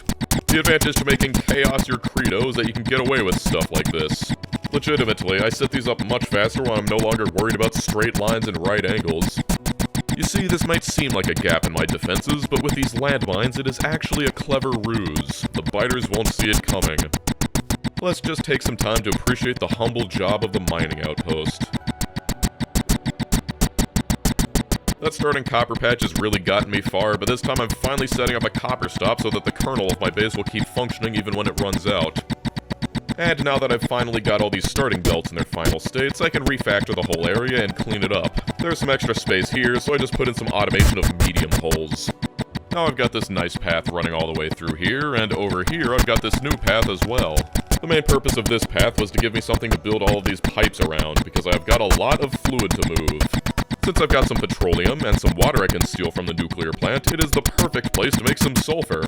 It even has some iron plates I can borrow to make the acid.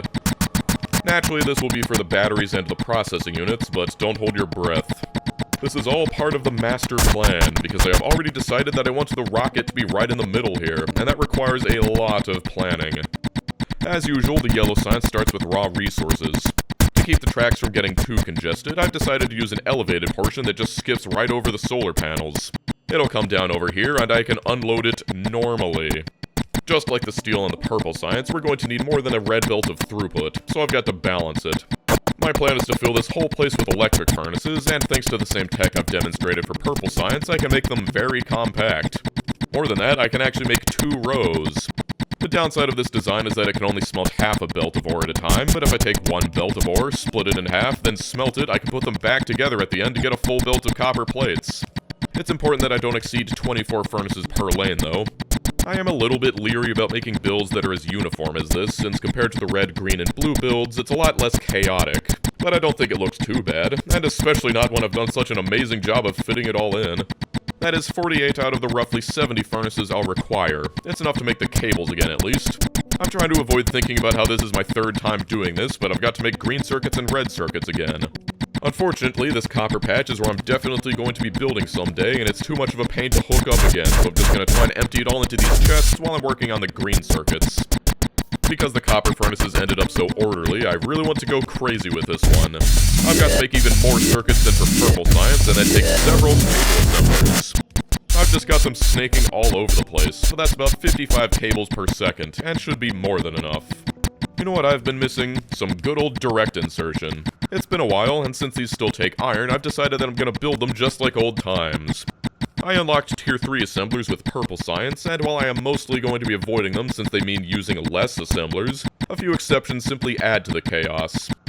Also, as it turns out, one Tier 3 assembler making green circuits is almost perfectly fed by 4 steel furnaces. Okay, it's only like 97% efficient, but close enough. Not all of these ended up being direct insertion, there's only so many sides of an assembler. With this technology, I'll need 6 assemblers in total, which requires a little more than 15 iron per second, meaning I can't use a half belt. But I'm taking a note out of that steel build for the purple science and making it a rotary belt. I've accounted for some light oil all the way down here, and it'll fuel the train as well as this belt. It'll only take a little fuel to make this thing work, and that leaves the rest of the belt free for iron ore. The actual input of the iron ore will come off the same train feeding the red and green circuits, and that'll go in like so. Tell me this isn't the most incredible green circuit build you have ever seen. I just love the kind of inventive solutions that this playstyle has spawned. Also, doing all of this has suddenly made me yearn for blue belts, and so I've made an extremely jank and temporary build for them. I am mostly after the longer undergrounds, but the blue belts will be saved for special occasions. And while I'm messing with iron, while it may be nothing compared to the rails, there still is a fairly significant steel demand for yellow science. I can use the other half of that iron belt and mix it with the coal that I've already brought in for the plastic. Oh yeah, I snuck a plastic build in there beneath the elevated rails. You know, normal stuff. Anyway, those will go into the inside of this belt and then double as the output belt for those steel furnaces. It's genius because they can use the fuel off the raw ore belt in the middle. I haven't been making much of a fuss about it, but I laugh every time I get to place a burner inserter in a build meant to make yellow science. I wonder how many kilowatts I've saved using them. Maybe enough to power a whole assembler. I've got some extra time to decorate, but after a million years that copper patch is finally drained, and so I do the most reasonable thing and run over all the chests in my tank. It seemed crazy that it would end up expanding this far at the beginning, but this base has certainly sprawled. So that's all the raw resources I'll need. You might think that just because I started at the bottom, I'll keep building up the yellow science, but nope, I am over here making electric engines. This is a very tight space that I've got to fill, and so the best way to do that is to work backwards. There would be nothing more embarrassing than finishing blue circuits and low-density structures only to find that the rest of it doesn't fit. As promised, that engine build from like 25 hours ago is finally being used. Also, the lubricant has made quite the trip to end up all the way down here. It also takes green circuits, which I'll get up here somehow, but that's electric engines at least. I'm already setting up for the yellow science, and considering I've also got this space set aside for the whole rocket silo, it's gonna be a bit of a squeeze. There is some overlap though. Since the death of the rocket control unit, the same processing units and low-density structures for the yellow science can also build the rocket. We also need 7 of these assemblers, and you have no idea how incredible it is that I've managed to make this work. It'll all somehow end up on this belt that just barely makes it past the electric engines and will merge onto the purple science belt to head straight for the labs. Now, I am not only building to win, I am building to win in style. This is the part of the video where I reveal that when I say I'm aiming for 45 SPM, I mean space science as well, but that means the incredible awkward necessity of building the satellite here. Surprisingly, I can actually get pretty far. The radars can borrow green circuits from the electric engines and iron from below. Then the satellite itself can borrow blues and LDS from yellow science and rocket fuel from the silo. But that still leaves the solar panels and accumulators. Except, that's right, all the way back to finishing chemical science, I was already planning for this. There's already a solar panel build, and now all I've got to do is bring it all the way over here. I've been trying to avoid unnecessarily long belts, but having the belt that circumnavigates the entire base being the one for the satellite is just another cosmic jest onto the pile. I am really glad I've got these blue undergrounds. It has quickly become a mess around here. You might look at this and think to yourself, there's no way he can fit all the robot frames in here. He hasn't even got batteries yet. And that's where you're wrong. It takes 7 assemblers of these to meet demand, and instead of many belts, what if we just used the one belt? I've been avoiding overusing sushi belts, but in circumstances like this, it smells like perfection, because there is no way it would fit otherwise. I have the electric engines and the green circuits here. Also, I love this inserter that balances the sushi belt, but I still need batteries and steel. This one inserter here will need to handle both, which means some circuit shenanigans.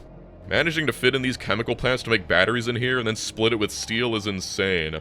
Yeah, I've made the first bit and the end bit, now to finish the middle bits. We've got a lot of belts going through here, but I've tacked on a few furnaces for the batteries and radars. Since it's the closest to the sulfuric acid, I'll make the processing units up in this area. They're going to be quite challenging because of the fluid requirement. Assembly units aren't like chemical plants, since their fluid input is right in the center. It means that whole side of the assembler is essentially blocked off, which is an extra challenge when you're playing like this. I ended up iterating through so many designs. This was the most time I ended up spending on a singular build. There is so much I wish I could truly express that goes into making these designs, but there's something to be said about the fact that we're 50 minutes into a vanilla Factorio video and I still feel like I'm rushing over everything. Eventually, I end up with this, but it's missing advanced circuits. This is the third time making them, so I won't go over them too much, but this isn't actually going to be all the processing units I'll need. I'll make the rest elsewhere, but I'm making all the advanced units for both Yellow Science and Space Science right here. They're the most annoying, so it's a compromise for my desire for isolated builds. There's the copper cables, and I've also got to make some extra plastic, but, this is the first time I've actually been hit by a train this run. I kinda got lost in the sauce designing it, but it's finally time to fill out all these ghosts. I can't rely on robots to build it, because the mod would just explode half of the things they place. Now how do you like that? Perfectly squished into the corner. The solar panels and petroleum gas cutting straight through the whole thing is really what sells it. There is only one ingredient left, and that's the low density structures. If you'll recall, I said that I needed about 70 furnaces, and that's what the rest of this copper is for. I've got another belt mixed with fuel, and so I'll be making these all using steel furnaces to save on space. It ended up being a bit of a diagonal build, but I can only do so much considering I've got to fill the space next to a diagonal bit of track. Finally, I can use all that plastic and steel I made under the rails over there. I'm going to assume that you've got the idea by now and skip to the part where it's functional. Yeah, that's what I'm talking about. Yellow Science is online. I have really outdone myself squeezing this all in here, and after 42 hours I've got all the major sciences. There's nothing between me and the game-winning research now. The best part of this base is zooming out and seeing all of the space that's been filled since the last time. I am really beating myself up over forgetting to enable replay on this save. A time-lapse of this would have been transcendent. Once again, I want you to appreciate the full industry of Yellow Science squeezed in like a wad of clay. Now I have the privilege of putting off Space Science, but it's only a few errands. I've been cutting them out because it's boring, but with how slow I'm playing, there's a lot of annoying biter expansions I've got to deal with, and so I'm researching artillery to help with that. More than that, artillery cannons just look cool, and the more things that look cool in this base, the better. Then, it was a bit of a dirty secret, but when I built these solar panels, I knew that they were short on copper plates to meet the 45 SPM demand on solar panels, so I've gone ahead and added up some extra furnaces down here that feed off the southern copper train. I know I've got like a mile-long belt of buffer that's probably got like 10 hours worth of solar panels on it, but it's the principle of the matter. Actually, there wasn't that much to put off, so it's time for the final phase. I've still got to make some more oil processing, so that's first. I did run pretty much all the pipes here, but not the crude oil, so I've got to bring that in. And while I could grab the water from the nuclear plant, I am going to do the most rational thing and bring water in by train. You remember way back when I said that petroleum train for chemical science was the most cursed and compact station I'd built? Well, look and behold, this insane shape is somehow enough to unload 2 fluid wagons and still let other trains around them. There's water by the iron mine, so I just make a quick loop down there and set up a little offshore pump to fill it all up. Truly, this is the pinnacle of engineering. Like I said, it also takes crude oil, and I realized that since this is a pusher design and not bi-directional, it can't actually fill up at my crude oil stops since there aren't any pumps in the front. But that's a quick fix. Now we get to build all the refineries again. It'll fit mostly beneath the rails, but it's a little tricky because oil refineries are actually too tall to put underneath elevated rails, so I'm a little limited in my compactness. It outputs onto one pipe, just like the first one, and yes, I did bring the entire mixed pipe down here. This whole thing leads all the way back to those tanks by the lake. There we go, that'll bring me up to the correct number of refineries. Hopefully you're not sick of seeing me set up furnaces again, because Space Science is really just Yellow Science's brother. It takes low-density structures, processing units, and instead of robot frames, it just takes rocket fuel. That means, yep, we are making a bunch of copper again. I'm sure you've seen this enough already, so let's just skip to the satisfaction of seeing it all squeezed in here. NEVERNDING, Nightmarish. Just look at all this space still yearning to be filled. Now, I had to set up the belts really smart to make this all possible, but this is going all the way to the rocket silo. And since there's light oil nearby, that means we're making rocket fuel. It's easy enough though, because it only has one ingredient. I mean, technically it has 2 ingredients, but the second ingredient is made from the first. Because of that, I can make everything on a single belt, with the solid fuel on the left and the rocket fuel on the right. It's roughly 2 assemblers per chemical plant, and with everything confined to one belt, the backs of the assemblers are free to run the pipes. Russian. I don't You know. want to know what the best thing about this rocket fuel? Because the product itself is fuel, that means I can use burner inserters on both the input and the output inserters. At the end of it all, it gets separated by this underground and heads all the way to the silo. Right above it, there is a near-perfect amount of space to fit some cable assemblers. I've got to make circuits for the 4th or 5th time, but how can I be upset when it fits so perfectly? Yeah, so now all I'm missing is iron. I have really fallen in love with those rotary belts, and even though I could probably make enough iron with half of a blue belt, it's much more fun to use 95% of a red belt. Also, there's an open, easy source of fuel nearby, so no sense using electric furnaces. The iron train slips in this way thanks to the wonders of bidirectional rails, and filling empty space with accumulators feels like a bit of a defeat, but I'm trying my best here. Since I've already made all the advanced circuits, I can do something wondrous.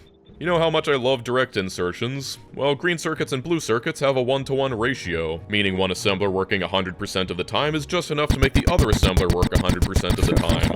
The result is, I can make this amazing sort of shell on the outside that carries all the iron and copper, directly insert that, and then rely on the central belt to carry advanced circuits and carry out processing units.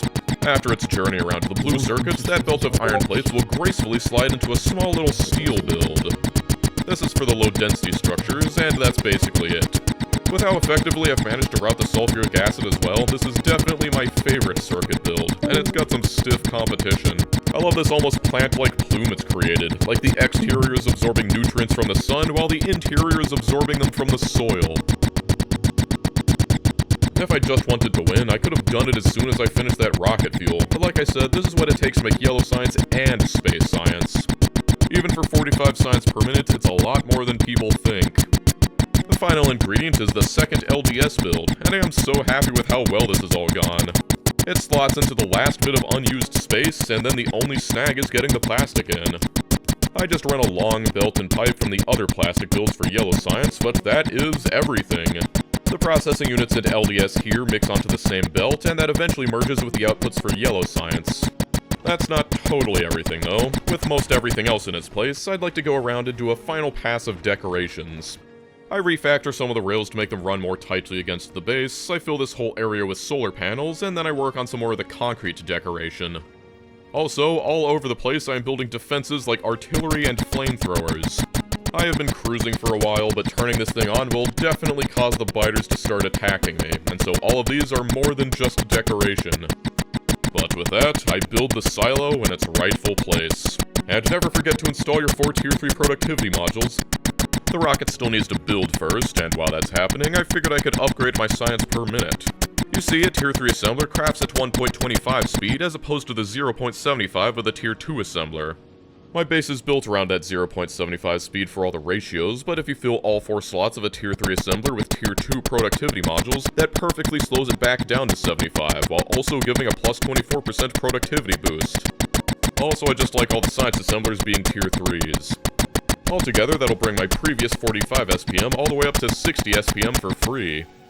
This is why productivity modules are insane, but if it wasn't obvious, I didn't build this base with the intention of peak efficiency. Something I didn't account for was how much extra power that would demand. Tier 3 assemblers now account for over 1/3 of my power consumption, and production is close, but instead of building a ton of solar, I decided to be a little silly. I've got some extra oil processing because there's so many burner furnaces feeding off of it, so I might as well put it to work. I've got some empty space over here, so I'll just make some solid fuel and throw it into some boilers. You can actually run steam turbines off of steam boilers, but there's actually an internal steam temperature stat, and steam out of regular boilers is only 165 degrees as opposed to the 500 degrees from heat exchangers. Meaning that, even though the steam turbines promise an output of 5.8 megawatts, it's actually 1.8 megawatts on boiler steam. Who cares though, it's still better than the standard steam engines. The other thing I can do to recover some power is finally fill all my mining outposts with efficiency modules. Not only does it make them get attacked 1/5 as much, but it saves me a ton of power. And with power back in the green, even when running research at full blast, it is time to launch the rocket. Or so I thought. I was waiting for it to have a satellite before launching it, but it is mysteriously empty. I look at the assembling machine, it should be working, and it says 6 products finished, but there's no satellite. I am so confused, checking to see if it could have outputted onto a belt somewhere, but I find nothing. I wait here, watching it finish, and it just gets eaten by the rocket silo. It just straight up deleted it. I disabled all my mods to be sure, but no, it just kept doing this in vanilla. In all my years of playing Factorio, this is the only major bug I've ever encountered in the base game. More than that, I can't even launch it normally. I am physically not allowed to win. The satellite appears for 1 tick, so I've got to open the editor, put it in, advance time by 1 tick, and then launch it.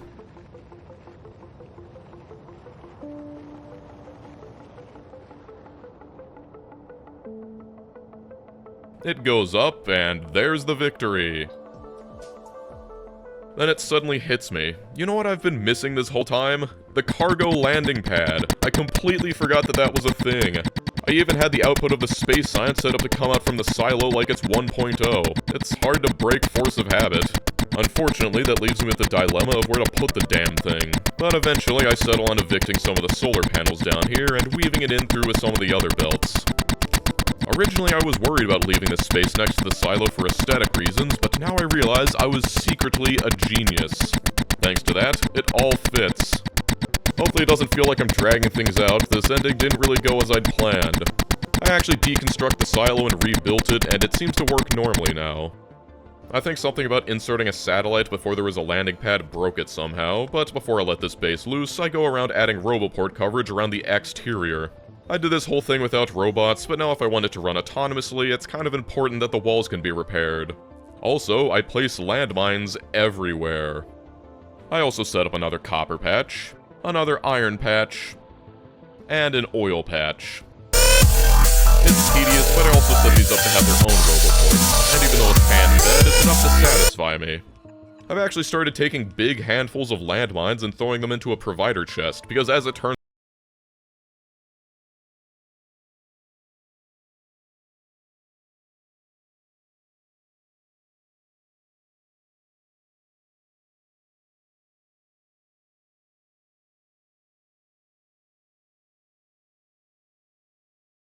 The instant this random number generator reaches 0, you'll be executed. Oh.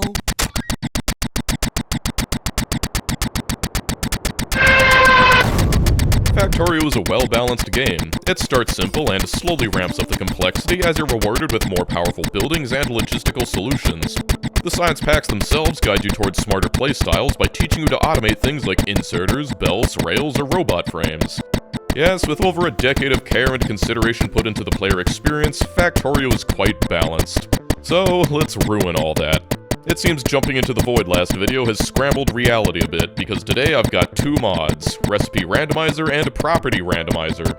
One will randomize the recipes, and the other will randomize the stats of all the buildings and equipment. I've also turned up the randomization to the maximum values, because if you're going to do this, you might as well go all the way. But without further ado, here we go. So at first everything was terrible, as you'd expect, but it got even worse when I realized that it was physically impossible to progress because the stone brick recipe took iron ore, but any iron ore put inside of a furnace automatically turns into iron plates instead, leaving no way to actually get bricks. This mod is designed so that you can't get stuck behind recipes you haven't researched yet, but I guess this one particular case slipped through the cracks. And after changing my seed, my bricks are now made out of iron plates. Yes, welcome to the randomizer. Just looking through all these recipes, it's already. And after changing my seed, this mod is designed so that you can't get stuck behind recipes you haven't researched yet, but I guess this mod is designed so that you can't get stuck behind recipes you haven't researched yet, but I guess this one particular case slipped through the cracks instead, leaving no way to actually get bricks. Furnace automatically turns into iron plates instead. Recipe took iron ore, but any iron ore put inside of a furnace automatically turns into iron plates instead, leaving no way to actually get bricks. This mod is designed so that you can't get stuck behind recipes you haven't researched yet, but I guess this one particular case slipped through the cracks. And after changing my seed, my bricks are now made out of iron plates. Yes, welcome to the randomizer. Just looking through all these recipes, it's already cursed. Iron plates to make copper cable, huh? Well, the more pressing issue at hand is the nest that's decided to spawn right next to my copper. That's no problem, I'll just... my ammo is made out of guns. I need to make a gun and then turn it into bullets. It's also 6 times more expensive than usual, so I guess I'll need to do this the old-fashioned way. Thankfully, the Factorio engineer is trapped in the cycle of rebirth, and I can just keep coming back with 10 magazines to try and slowly whittle down the worms by shooting guns at them. We're already off to a great start. And as soon as all the worms are gone, I'm able to grab some fish and finish off the nests with my mighty fists. It's funny how few people seem to know you can just punch nests apart, but it's not like I can blame them considering how awful it is. You know you're desperate when the axe comes out. With that taken care of, I can finally start playing the game, and even the output of the miners are randomized. It's telekinetically dropping the coal into a chest 5 meters away. Right now, the biggest challenge is figuring out what the heck I even need to get the ball rolling. Just a single mining drill takes 30 coal and 15 iron copper cables, and 3 stone furnaces. Already, that's several times more expensive than vanilla, so my early game is going to be slowed down considerably. So many things this run took insane amounts of coal, and naturally, to add insult to injury, the game made my coal only stack to 25. Yes, even the stack sizes are randomized. All I can really do is my best and hover around these mining drills as they magically teleport ores into the furnaces. The mining speed is actually a little higher than usual, but it doesn't come close to compensating for the ridiculous costs that most of these items ended up with. I'm pretty sure I'm the only Factorio player in the world who's actually beaten the game on expensive mode, but right now it feels a lot like that, which is to say, very slow. When the mining drills are 5 times as expensive, you'd think that it would take 5 times as long, but it actually takes longer because the more mining drills you can get up, the faster you'll get resources to make more. So right now, we're less exponential and more logarithmic. Finally, I'm ready to start getting some beginning power going, and I'm just freaking out reading these steam boiler stats. It's difficult to understand with the efficiency and steam temperature changes, but as far as I can tell, the single boiler spits out about 4 times as much steam as usual. Flip side, the steam engines have terrible efficiency and waste about 30% of the steam. Well, you can't win them all, but you can make do. This is all in the pursuit of science, and our red science is made from iron plates and raw copper ore. Despite the craziness, the fundamentals haven't changed, and so we're going to want to leap right into researching assemblers in the hope of speeding this whole thing up. After a while, I wonder why it's taking so long, only to realize that my labs are 1/3 the speed they usually are. You really gotta read the fine print with this mod. Setting up my first electric mining drill, the output is incredibly far away, but the good news is, despite being several tiles to the right, it's still directly in front of it, so I'll be able to use belts as usual. Oh, and they're like 6% faster. Hooray. Just like any run, our main priority is some quick belt automation, and they take a bunch of iron copper cables and raw iron ore. Also, they're over 6 times as expensive as usual, and slower. Also, look at the absolute state of these inserters. It only turns at 60 degrees per second. That's like 6 seconds to put a single item in. I'm better off using burner inserters. Thankfully, long inserters are mostly normal. Everything being super expensive is definitely slowing this down considerably, so all I can really do right now is wait until I can stockpile enough resources to hopefully automate things entirely. But I'm also making these intermediate products, like iron gears made out of copper ore. Funnily enough, out of everything, the iron rods are almost normal. They actually take iron.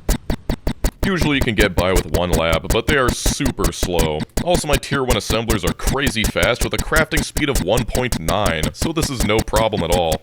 At least something is in my favor here. Continuing my long and laborious bootstrapping process, I'm making pistols. Never in a million years did I imagine myself unironically automating pistol production, but here we are. They do more than make bullets, they're also instrumental in making steam engines, which are also necessary for green science. Belts are still at a premium, so I'll be transporting all of these pistols manually with my good old-fashioned legs. Just like the red science, I'll be making this temporary setup to get some early research out of the way. Seriously, don't be afraid to just chuck things in a box and make some quick dirty automation. Now, there are biters about, and I'd rather not be caught unprepared, so I'll be making some more ammunition. Not the kind made of pistols, the red kind, and for that I'll need steel, which is made from bricks, which are made from iron. Yes, the well-known intermediary brick phase in the steel-making process. I'll also need some copper plates and gears, but I'll just supply those by hand. Expanding power and seeing more than 2 steam engines running off of a single boiler feels deeply and viscerally wrong. This whole run is screwing with my brain. But with that ammunition, I'll take out all of the nearby nests at risk of entering my pollution cloud. My progress is incredibly slow, so my pollution isn't that big of an issue. And we've actually got pollution-absorbing trees this time, but it's mostly for peace of mind. All you need to clear early nests are a couple gun turrets and fast fingers.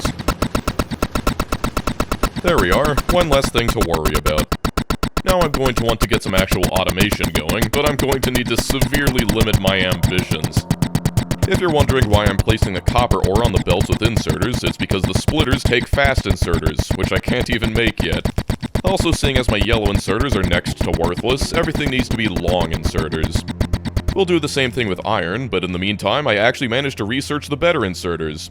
My fast inserters are expensive and fairly mediocre, but my filter inserters on the other hand are turbo speed and cheap to boot. That means I'll be using filter inserters pretty much everywhere, which requires the additional step of switching their mode to blacklist so that they'll essentially function as a normal inserter.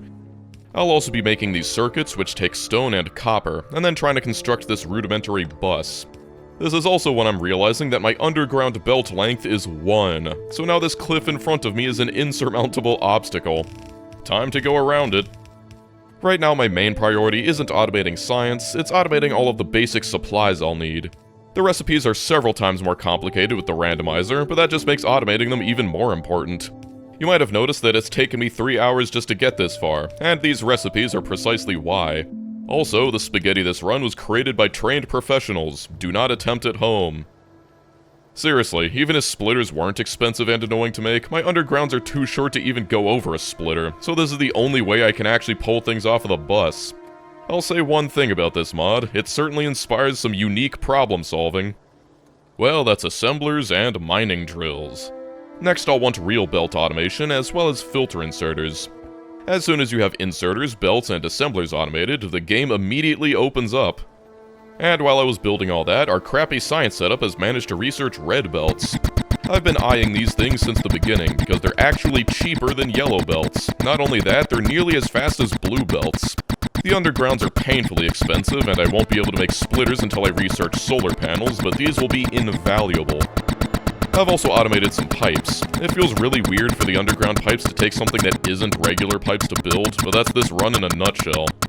With the basics out of the way, I can start thinking about expanding production a little, and this is what I meant about the miners being mostly normal, because I can just run the belt straight through the middle.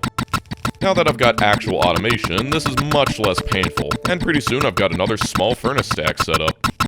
Seeing everything using purple inserters instead of blue inserters is kinda trippy.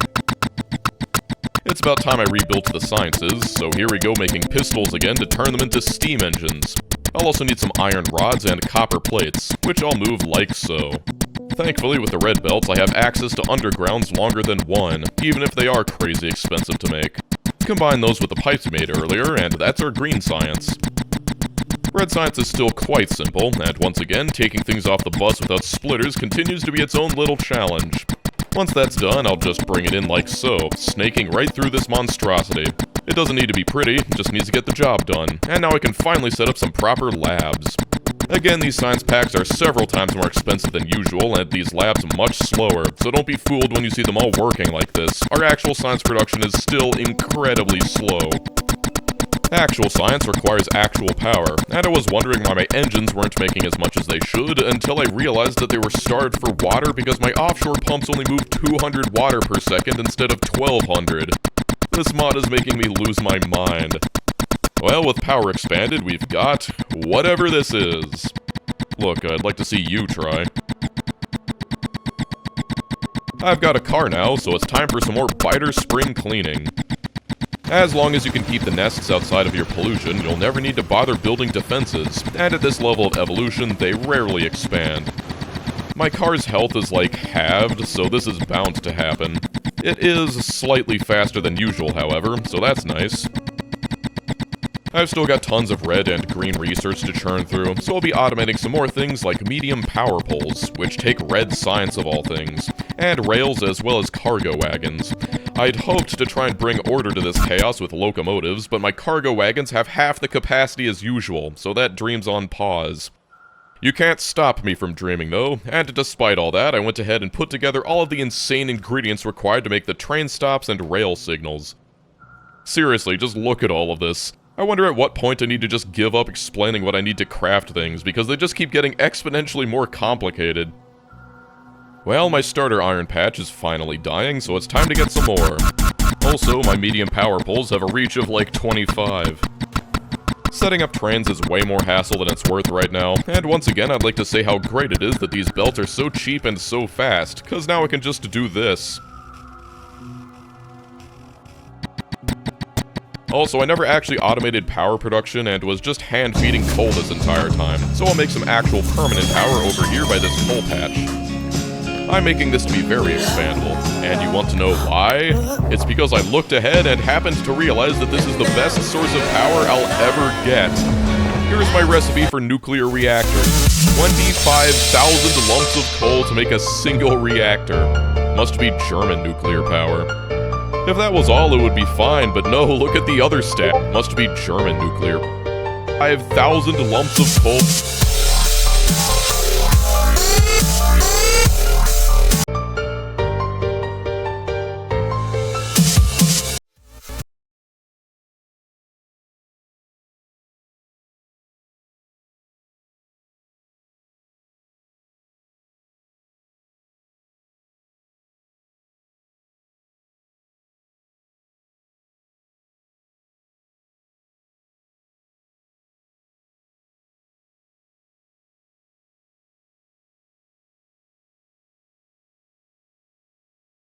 To make a single reactor.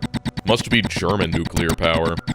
If that was all, it would be fine, but no, look at the other stats. It consumes nuclear fuel insanely fast, puts out less power, and with half the neighbor bonus it usually does.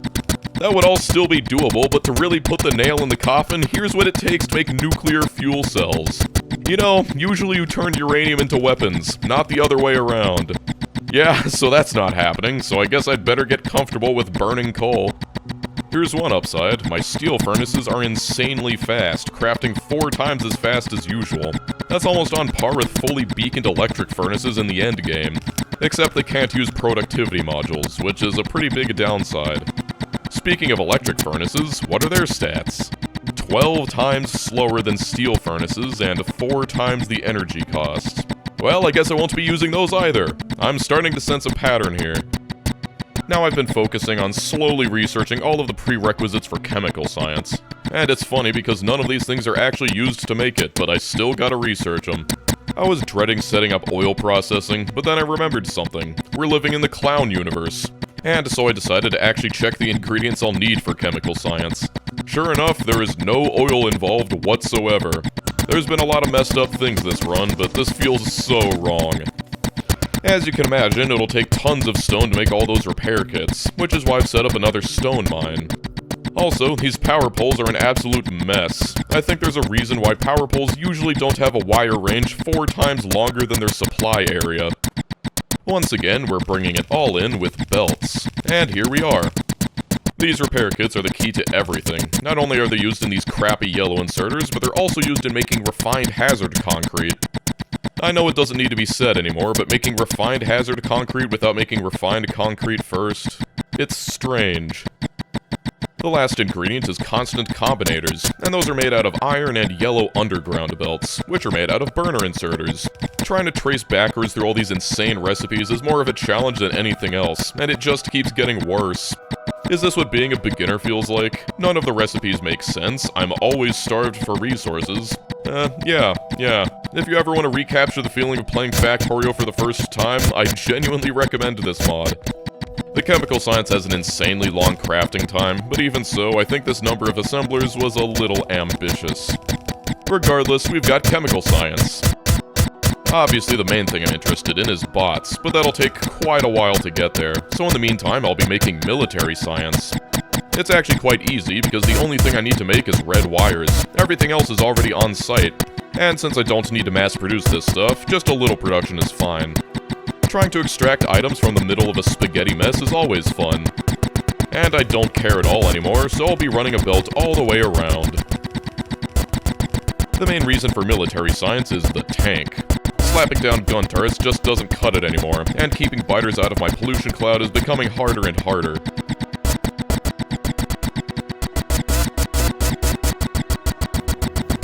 I need to make these batteries first before I get to build the tank, and this is my first actual use of crude oil. As far as I can tell, this is the only use for batteries, so I won't need to worry about making any more than this.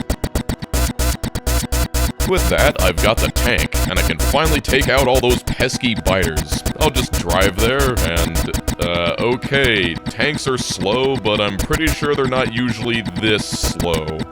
At least it has like 30% more hit points. That's fine, except the gun is weaker, shoots slower, and has less range. Well, looks like all I can do is ram things.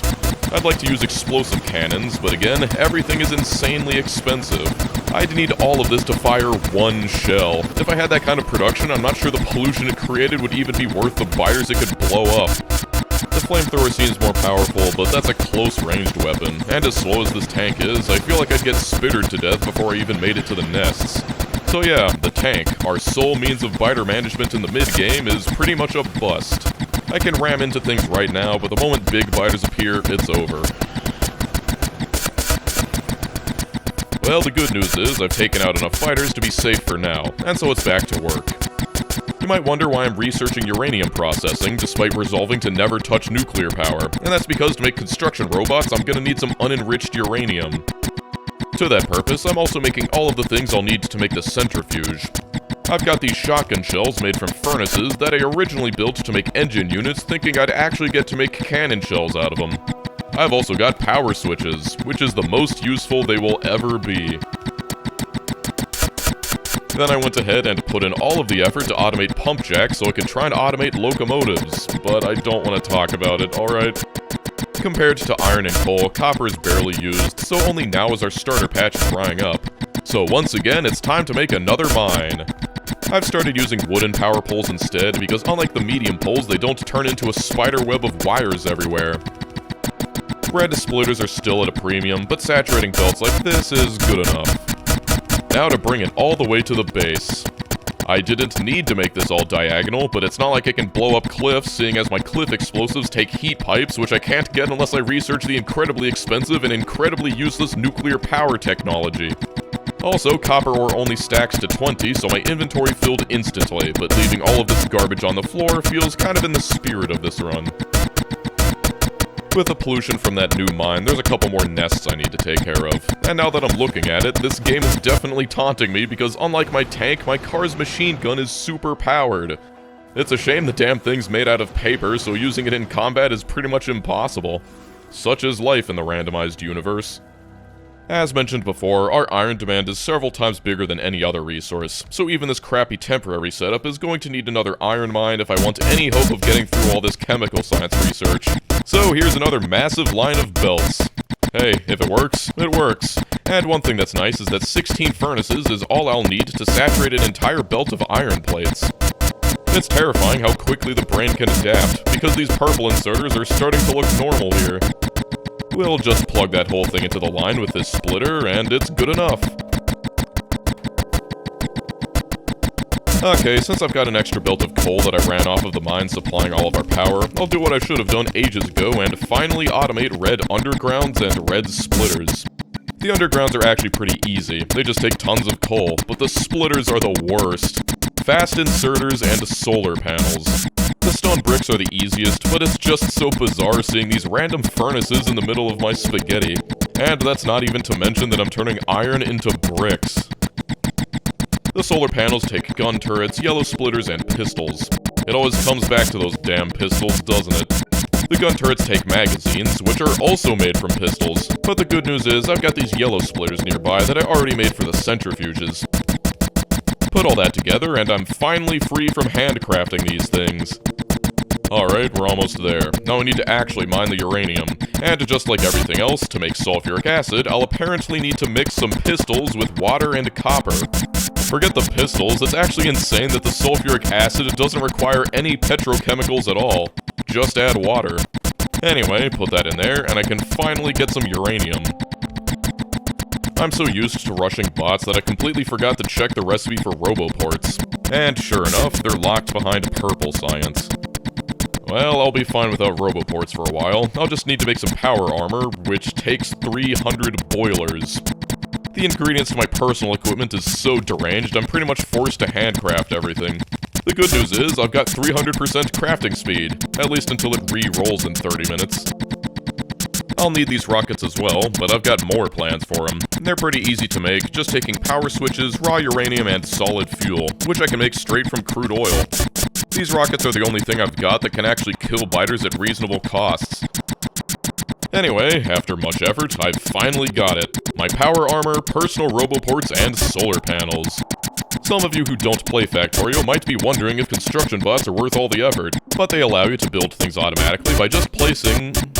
oh no. I hadn't even considered that their speed could be randomized too. They're less than half the speed they should be. There is research that can speed them up, but it's done with percentages, so they'll always be 55% slower than vanilla. To add insult to injury, despite being slower, they consume 50% more energy to move. I guess I'll need to wait for roboports, but that's definitely a setback towards expanding.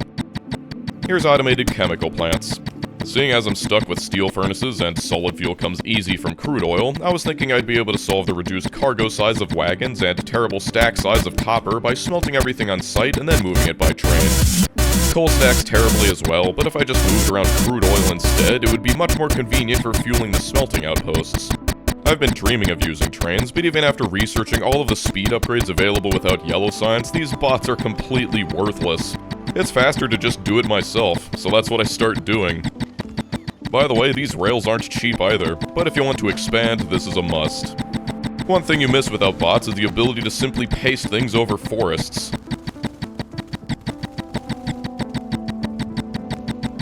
And just like that, I'm out of rails. This was incredibly painful, so I think I'll wait until roboports before setting up the trains. Even if I did set up a bunch of mining outposts, the biters would be a problem. Defenses are incredibly expensive, and simply surrounding something in walls would take hours of stockpiling resources. My tank is pretty much worthless now, but I did say I had a plan, and that's waiting patiently until the game gives me extremely high movement speed and using that to take down all the nests with rockets. As long as I'm fast enough, I can zip in, shoot a nest 2 times, and then zip out. Then I just need to repeat that for every single nest. Killing the worms isn't worth it because they're much more resistant to explosives and they're not what spawns enemies. I'm only after the nests. The problem with this method is that it's extremely time-consuming, completely dependent on luck, and not entirely safe, but it's the only biter solution I've got, since again, defenses are so expensive, making sure the biters don't spawn at all is pretty much my only option. That means it's significantly harder to expand, especially with the sheer volume of ores I'll need, because just one outpost would require clearing out hundreds of nests around the area, so that plan's on hold until I've got a better solution. I'd hoped to have my base sorted out to something more permanent by now, but it seems I'll need to spaghetti my way to purple science as well. Once again, I'll need to expand my mining outposts. Just one of these would be enough in vanilla Factorio, but this ain't your average run. At least I've got all these belts. That's the most terrifying thing about this run. It feels horrible, but there's always the chance it could have been even worse. In an effort to escape the spaghetti monster above, I've decided to gather all of the resources I'll need to make purple science down here, so I've got a fresh start. And it looks like I've rolled high speed again, so I've got to go kill more biters. It doesn't matter that I'm in the middle of doing something. When I roll high, I've got to take advantage of it. And so I've been focusing on the nests most at risk of entering my pollution. Anyway, now that that's over with, it's back to cooking spaghetti. I'm borrowing the iron belt from the previous build, but I'll need some more copper plates. And these super-powered steel furnaces sure come in handy in designs like this. It's so convenient being able to spit out an entire belt of plates just like that, but time to make the actual science. I hope you're ready for this, because this one's requirements are absolutely insane. Explosives, fluid wagons, and pump jacks, and each of those has their own rabbit hole of ingredients I've got to go down. But the limiters are off. I want this science, and so I'm going to use all of the spaghetti powers at my disposal. You're going to see some things that might terrify you, but remember, I'm a professional. Since it's got almost every recipe as potential ingredients now, everything is massively convoluted, so I'll be focusing on one ingredient at a time. The first one I'll focus on is explosives, and I hope you're paying attention because there's no way I'll be able to explain every little thing I've got to do to actually get this thing working. Fortunately, with massive air quotes, my Tier 1 assemblers are fast enough that most of these recipes only need one assembler to meet demand, which is also because demand is almost non-existent thanks to my items being 5 to 10 times as expensive as they should be. The exception to that is the concrete recipe. Those take water, and Tier 1 assemblers don't have a fluid input, so I'll be using Tier 2 assemblers. Only problem is that they're 8 times slower. The best part is, the Tier 3 assemblers, the whole reason I'm doing all this, are only 7 times slower than Tier 1s. Between this, the furnaces, and the steam power, it's become clear that the game simply doesn't want me to upgrade anything ever. All of that finally gets to be turned into explosives, and we've got 1/3 of the ingredients to make purple science. Next item on the list are the fluid wagons. And once again, we've met our old friend, the pistol. Just like the green science, we're turning them into steam boilers, but this time those then get turned into big electric poles. Apart from that, the assembling machine 2s can feed off of the items that we already made for the explosives, but we're still going to need to make the actual fluid wagons, and that's its own monster. Each fluid wagon takes 8 steel chests, which are made out of 50 copper plates each. That's 400 plates in chests alone. And this is where that entire belt of copper plates we made will go. We'll need walls, and that means making a bunch more belts. And aren't underground belts wonderful? Well, the good thing about this is that those belts are used in offshore pumps as well as the walls, so as soon as we've got those taken care of, we're good to go. And once again, it's the return of the inline furnace to make the bricks we'll need. At least since everything takes coal as an ingredient, fuel is never far off. 2 down. Can you believe it? The last ingredient is pump jacks, which I've technically already automated, but it's all the way up in the other base, and that one's got its hands full just trying to make the first 4 sciences, so I'll make them again here. They're not as bad as the fluid wagons, and through the power of sponging off other builds, I set up the labs fairly painlessly. It might look like I'm intentionally making this as terrible as possible, but this is legitimately the easiest way to build, and despite the weird crafting times and ingredients, I've generally got an idea of what I can get away with. We can also borrow the assembler 2s they take away from the fluid wagon build. After all of that nonsense, we've finally got all 3 items to make purple science. Once again, I've built an ambitious amount of science assemblers, but it's not like it'll hurt it. Now we can just bring that to the labs. One problem, and that's that I've used up all of the space in front of my labs. No matter, using this secret technique, I can actually load the labs from behind. Using filter inserters, I can make it so that only purple and yellow sciences are moved upwards, while the other 4 get moved downwards, making sure that the inserters won't get stuck constantly moving packs in and out.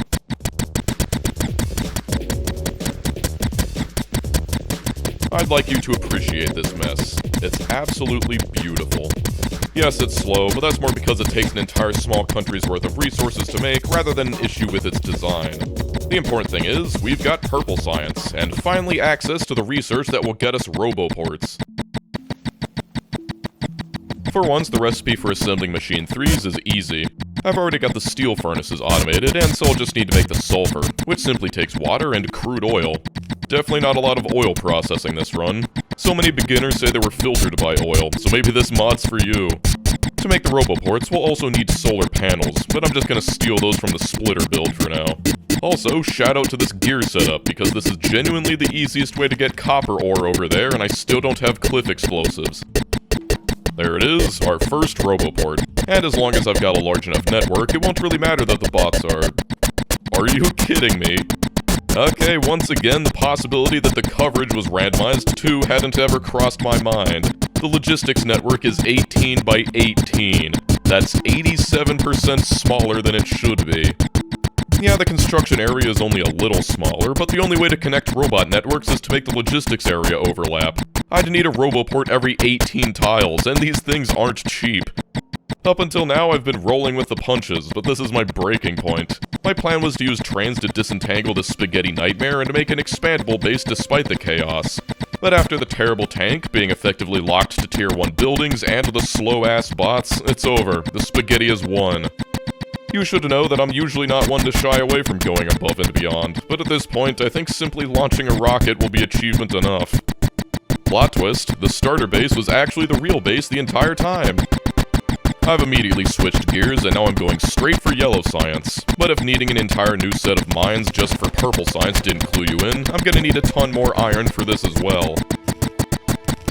And setting up this furnace stack is probably the only time you will ever see bots being useful this video. Compared to purple science, the ingredients aren't as complicated, but man are they expensive. I know I was asking for it by setting the value to maximum before starting this run, but to compare, here's the total cost of yellow science in the normal game, and here's the total cost here. Forget 5 times as expensive, this is over 10 times as expensive, and it's all in this night vision equipment. To make them, I'll need some sulfur, which again is the easiest thing in the world to make and essentially free, as well as several transport belts. The transport belts are also used in the walls, so that's why I'm making extra. Then I'll borrow the labs from the purple science build, and I'll give you all of the ingredients for the poison capsules. I feel like the majority of players have never even heard of poison capsules, but here they are. They don't look too bad, for each one take 80 iron plates, but there's much worse recipes. And then you realize that I need 9 of them to make the night vision equipment. Not only that, I've got to add an extra 125 iron plates on top of everything.